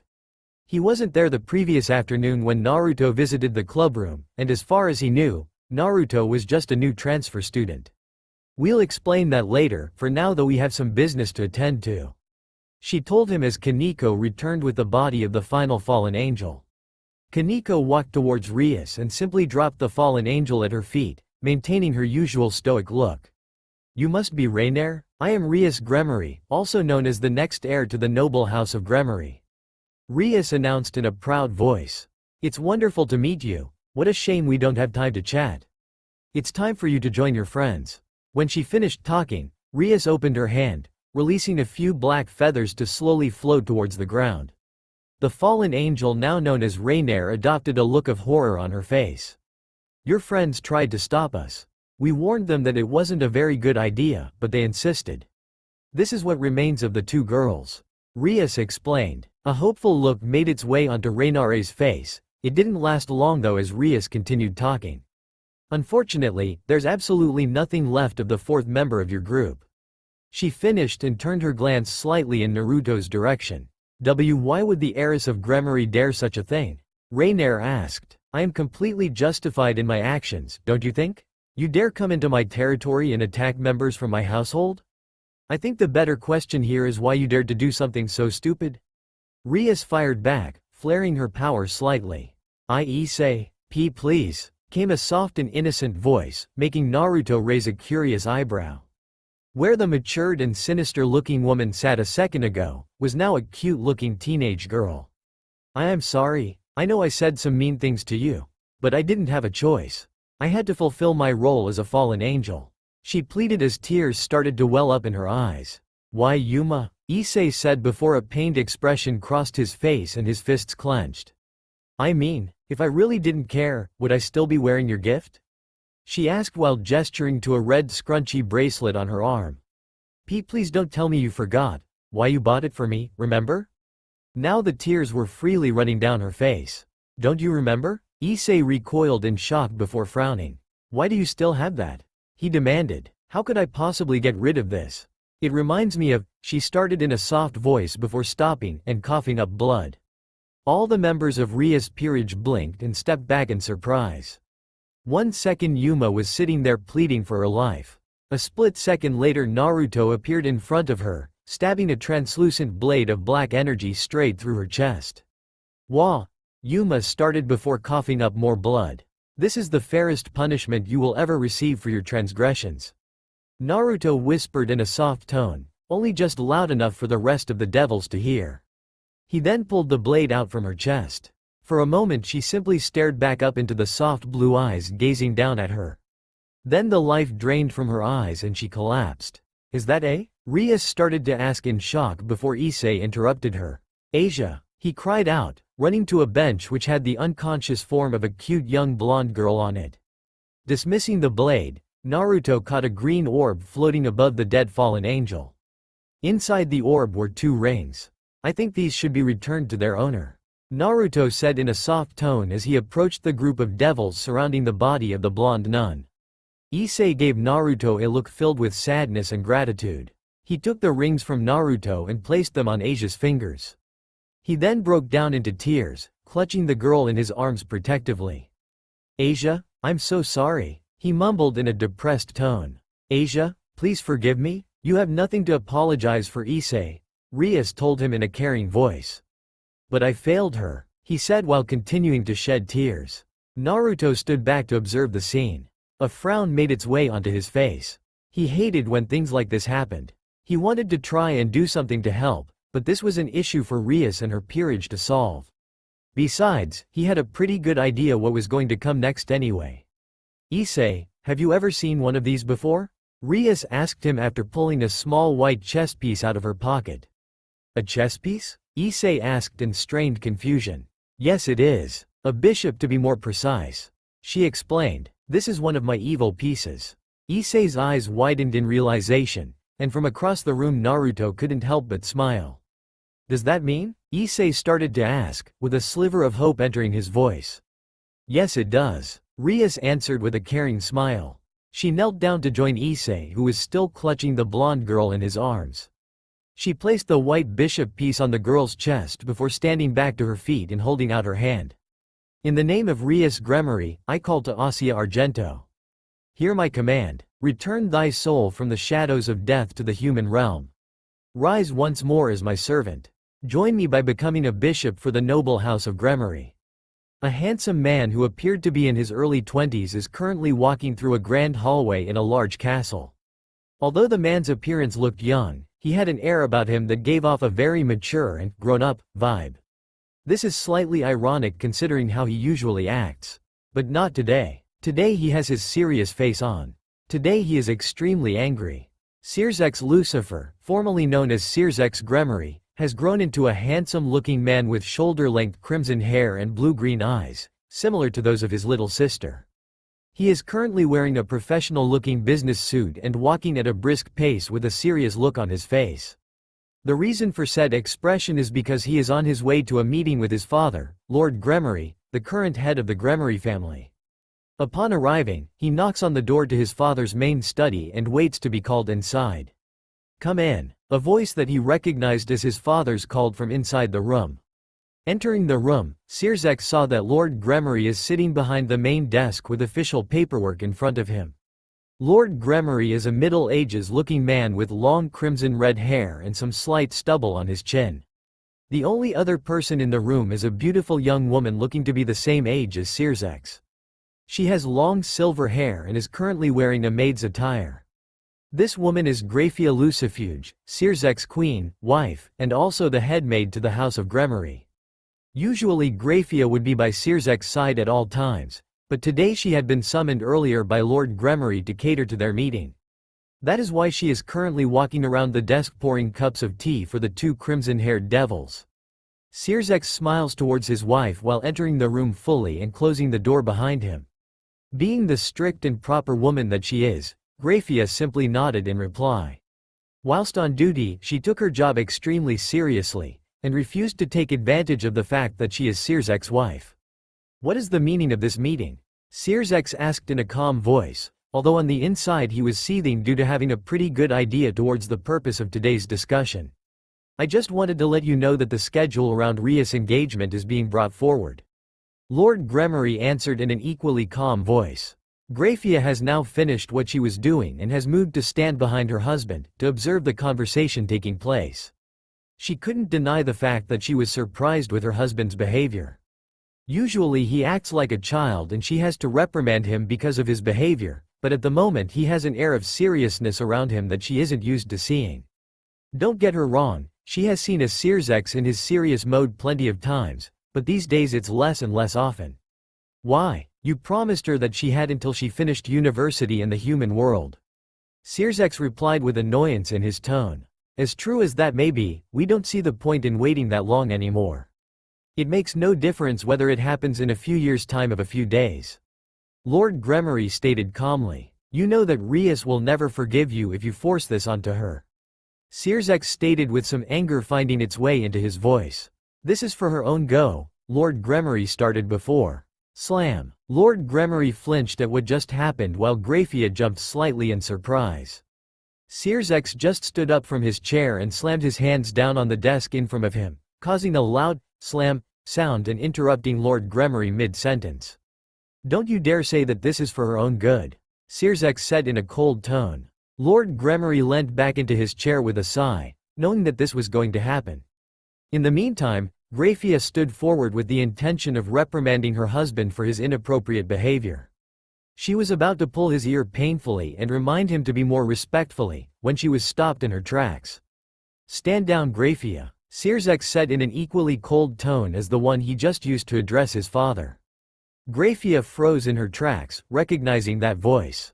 It wasn't the voice he used when he was asking her to do something. It was the voice he used when he was ordering her to do something. The voice was that of a king giving an order that cannot be disobeyed. It is extremely rare for Sirzex to use that voice, even more rare for him to use it towards her. So with that, she lowered her hand and stood back to continue observing the scene in front of her. Searsex, we've been over this multiple times, Lord Gremory said in a solemn voice. I don't care, Searsex snapped in reply, further surprising Grafia. No matter how many times we go over this situation, I will never accept it. This marriage contract has been in effect since before you were both born. For over 5 centuries we have been waiting for an opportunity to join the houses of Gremory and Phoenix, and this is the first actual chance that we've had. I'm sorry that you can't bring yourself to accept it, but Rias and Riser will be joined. Lord Gremory told him in a voice that said there was no room for further discussion. Searsex ignored the tone in his father's voice and continued to debate the situation. I will not let you force Rias into that family, Searsex said with venom clear in his voice. You shouldn't hold such biased opinions, especially in your position as Mao. Lord Gremory replied, his voice rising a bit in volume for the first time. What about what they did to him? Searsex growled vehemently. Grafia was once again surprised with the tone coming from Searsex. She didn't know what exactly was going on, but she was taken aback by her husband's attitude. She knew that he was overprotective of his little sister. And she knew that he was not a fan of the marriage contract, but she didn't know that he would go so far to protest it. Also, she was very curious as to who he was referring to in his last statement. Lord Gremory's features instantly softened and he let out a sigh. Searsex, that happened a long time ago. Besides, there was never any proof that what you said actually happened. At hearing this, Searsex's face darkened and his eyes were hidden behind his hair. After you told us what happened to Naruto, we went straight to the Phoenix household to investigate. Lord Phoenix denied yours and Seraphal's claims, and it's not like we could ask Naruto himself. He finished with a frown. Of course he denied it. Searsex yelled, making Lord Gremory flinch once again. And did you honestly expect Naruto to return to the man that tried to murder him?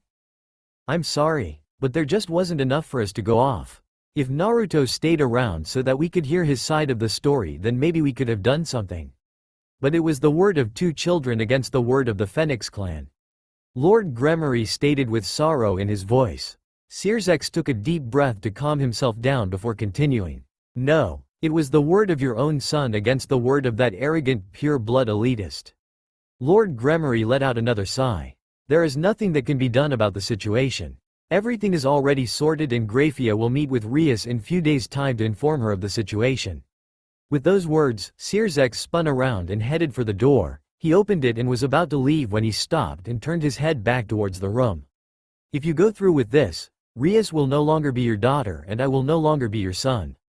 You will be throwing away Rias' happiness and you will lose all of the respect that I have for you, not only as a father but also as a person. He said in a blank tone with his face void of emotion. With that he left the room, slamming the door behind him.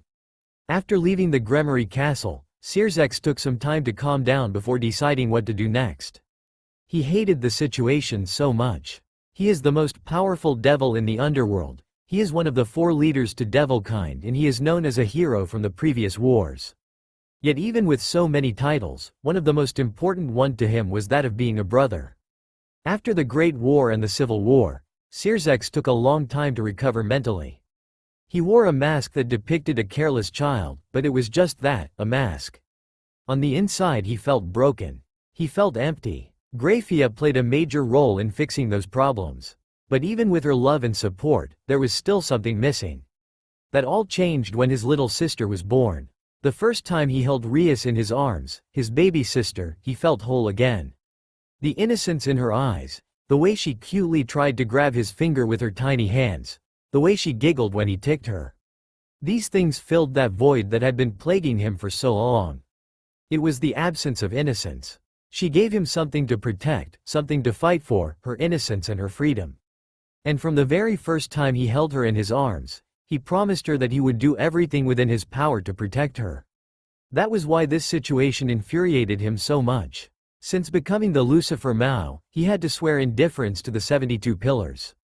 This was for them to protect themselves against favoritism, and while it made sense and he could agree with it, he hated the fact that it was now stopping him from stepping in to help Rias. When he was summoned by his father, he decided to try one final time to change his mind. While it is true that Lord Gremory was very fond of Naruto, The fact is that there was never any proof behind Sirzek's claims. There was only the word of Sirzek and Serafal. You'd think that Lord Gremory would accept Sirzek's word, but growing up Sirzek showed an active dislike towards the Phoenix family for their treatment towards Naruto when the rest of Devil Society wasn't around to see it. So Lord Phoenix just accused Sirzek of trying to cause him trouble, and Lord Gremory reluctantly had to agree with his old friend. Unfortunately, back when they were teenagers, Sirzek and Serafal's words didn't mean as much as they do now, and even if they tried to bring what happened to Naruto back up, it wouldn't make much difference. Hardly anyone even knows who Naruto is anymore, especially with the Phoenix family actively denying his existence. That is why Sirzek is now arriving in the Occult Research Club's clubroom at Kuo Academy. He promised that he would always protect his little sister, so, reputation as a Mao be damned, he had to try and do something. At the same time, on the other side of the Kuo Academy, Naruto was headed towards the student council room. It has been a few days since the church incident and Naruto has been maintaining a low profile. As soon as the business in the abandoned church was wrapped up, Rias tried to interrogate him. Naruto let out a sigh at memory. Rias tried to demand answers from him. He brushed it off and ignored her questions, but he felt bad about doing so. She wanted to know how a devil could easily catch and then destroy a spear of light. She wanted to know what the black flames he used against Donasek were, and she wanted to know about the weapon he used on Rainier. After refusing to answer every one of her questions, she demanded for him to tell her who he really was and what his intentions in Kuo were. She then followed up by demanding to know how he knew her brother and what the nature of the relationship was. After refusing to answer those questions as well, he wished them good luck with their newest member and teleported away. Hence why he had been keeping a low profile, to avoid any further questioning from Rias or her peerage. That is why he was now heading towards the student council room. He wanted to talk to Sona and get to know her a little bit. Since their first meeting, she seemed so much different to how he remembered Serafal. In fact, she reminded him more of Lady Citri more than anyone else. If he was being completely honest with himself, he actually just missed Serafal, so in the meantime he decided to visit her little sister in an attempt to fill that void. Classes had finished for the day, so the corridors of the main school building were practically empty with only a few other students wandering around. When he arrived at the student council room, he knocked on the door a few times, and waited to be invited in. When he heard a feminine voice call out, he opened the door and entered the room. Upon entering, he noticed that Sona was the only person in the room. She was sitting behind a desk with a lot of paperwork in front of her. She looked up when he closed the door behind him and watched him curiously as he approached her position. Citri-san, good afternoon. He greeted politely with a respectful bow. Uzumaki-san, what can I do for you? She asked curiously. Nothing in particular, I just thought I'd come and see what you were up to. I hope that I'm not interrupting anything? Naruto asked with a smile while gesturing to the chair in front of him. No, it's fine, she answered with a nod, letting him know that he could sit down and join her. What are you up to? He asked her while looking at the piles of paperwork covering her desk. I am preparing for the Young Devils gathering. It may still be quite a while away, but I want to be as prepared as possible. She answered simply while moving papers into different piles. Oh, that's where you declare your future ambitions, correct? He clarified. Ijuka mentioned something about it when they last spoke, but he didn't go into great detail. Indeed, that is correct. Sona replied. She had finished moving the papers around and while using a hand to adjust her glasses, she looked up at him. What is your ambition? He asked her, curious as to what her answer would be. Sona hesitated for a moment. Naruto is pretty much a stranger to her, so usually she wouldn't open up about her future goals. But there was just something about him that she couldn't quite put her finger on. Something about his presence made her want to talk to him, and from her talk the other day with Rias, she felt the same way. So for some unknown reason, she took a deep breath, and began explaining her dream to Naruto. I want to open a school in the Underworld to teach devils about raiding games. Sona told him. Isn't there already a place like that though? Naruto asked her in confusion.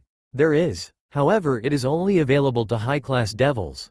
She explained. My dream is to open a school that is available to all classes of devil. That way it won't just be high-class devils that have the knowledge, but reincarnated devils as well. Naruto nodded along attentively, hearing the conviction in her voice. He couldn't help but let a small smile appear on his face. The way I see it is, if reincarnated devils have a place where they can learn about the history of raiding games, along with strategy and tactics, they will be more useful to their king, because they would be able to help devise plans. She continued, "It has always been a passion of mine. It is even the reason why I came to Kuo. I wanted to experience a place like this so that I knew what it was like to attend a normal school." She paused for a moment and Naruto saw a slight frown cross over her face. "But, I don't know if I will be able to achieve my goals," she admitted with a bit of sadness entering her voice. "What makes you say that?" Naruto asked her. 1 minute she was confident and full on conviction, the next she seemed like it was a lost cause. "I just know that many devils will look down on my dream. A lot of devil society, especially the elders, look down on reincarnated devils. They are afraid that with more and more reincarnated devils being brought into the underworld, they will soon lose their positions of power." Sona replied dejectedly. Naruto sighed at hearing this. He knew all too well about the prejudices that were held by devil elitists. He was raised surrounded by it after all. Even though he isn't a reincarnated devil, it was the same principle. To those who were obsessed with maintaining a pure-blooded devil society, anyone who is different is a threat, and will most likely face discrimination. "I believe your dream to be admirable," Naruto stated, causing Sona to look up at him. "I also believe that if you stick to your dream, you will be overcome any obstacle in your way to achieve it." Sona couldn't help but smile slightly at his words. He sounded so genuine that she even believed it herself. If he could so confidently say that she could achieve her dreams, then she would believe it too.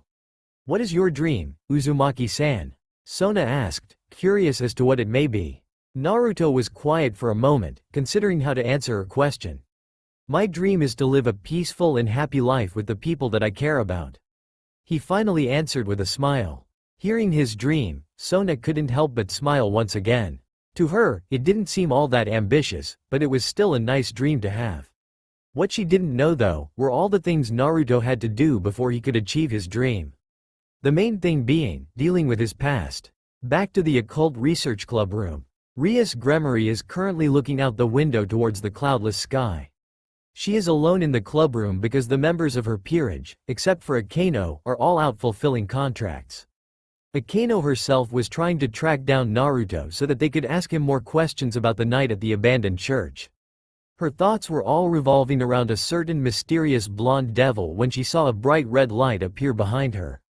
Turning around, she smiled to herself, recognizing the light as her brother's magic circle, and sure enough, when the bright light disappeared, there was Sirzex standing before. Although his usual happy smile was missing, in its place was a bitter frown. "Onisama? What's wrong?" she asked with concern, not liking the expression on his face. "Sit down, Rias, we need to talk," he said calmly, only making her concern grow. Instead of his usual overly affectionate antics, and his pet name for her, Ria-tan, he was now acting completely serious. Following his orders silently, she sat down on one of the couches to which he sat opposite her. She felt extremely nervous about the whole situation. For her brother to be here and looking so serious, something had to be wrong. She wanted to ask him what was going on, but knew that he would tell her eventually, so instead of asking, she simply sat there in silence, waiting for him to begin. Sirzex let out a sigh as he looked up at his sister and his features softened. As angry as he was at the situation, he just couldn't stay in a foul mood in Ria's presence. "It's been a while, Rias, it's good to see you," he said genuinely with a slightly strained smile.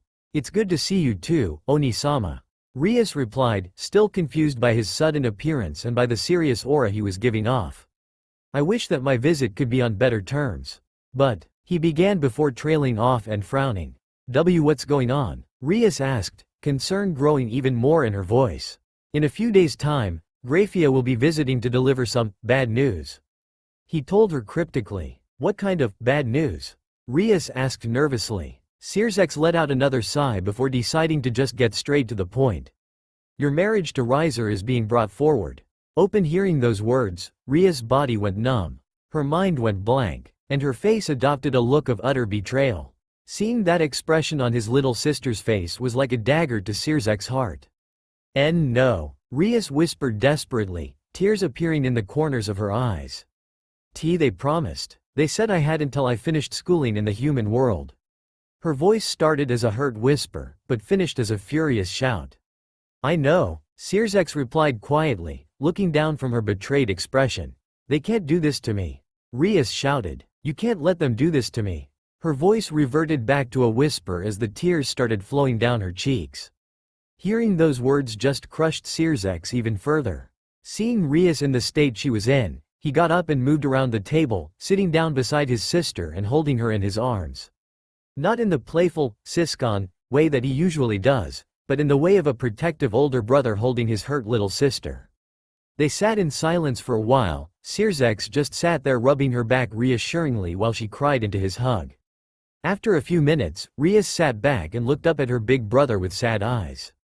Please don't let them do this to me. I don't want to be stuck with Riser for the rest of my life.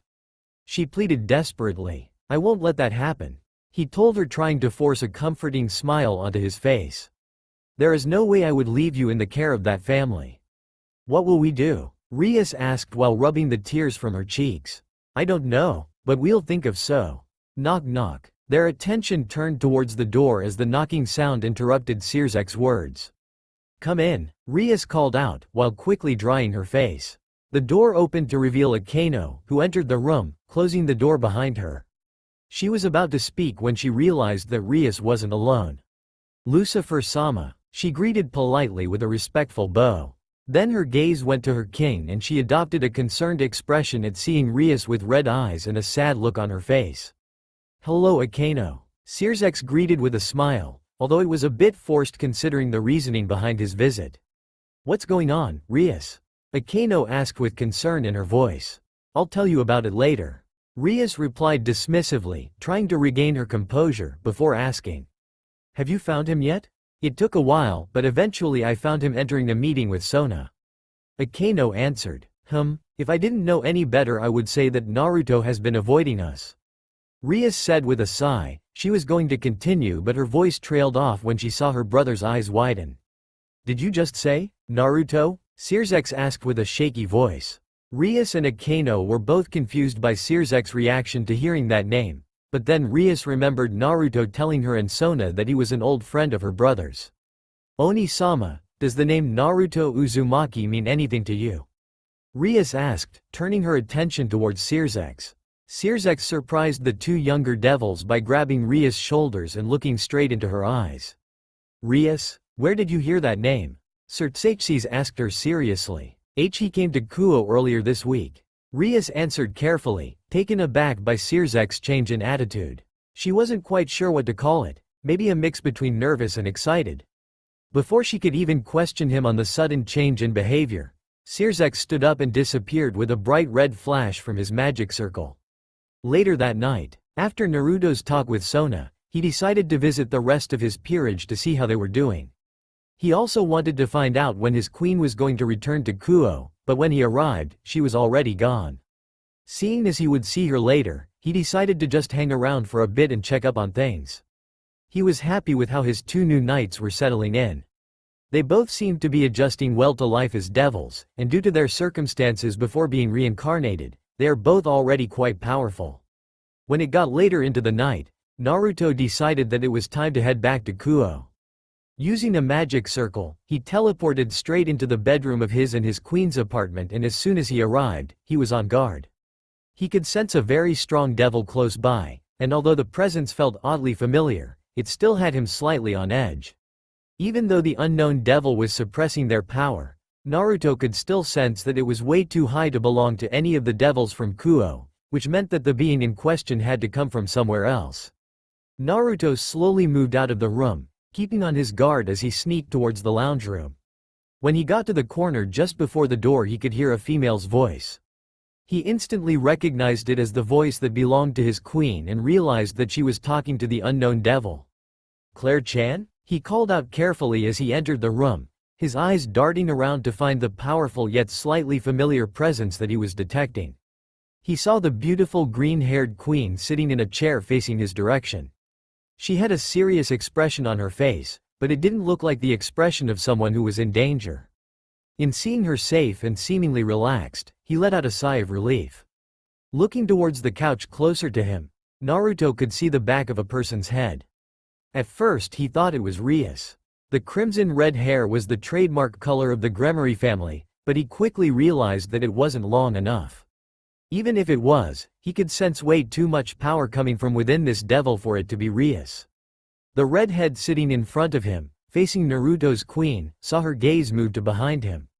He stood up and turned around, revealing a handsome young man with blue-green eyes and shoulder-length crimson hair. As soon as they locked eyes, Naruto realized who it was. His body froze and his eyes widened.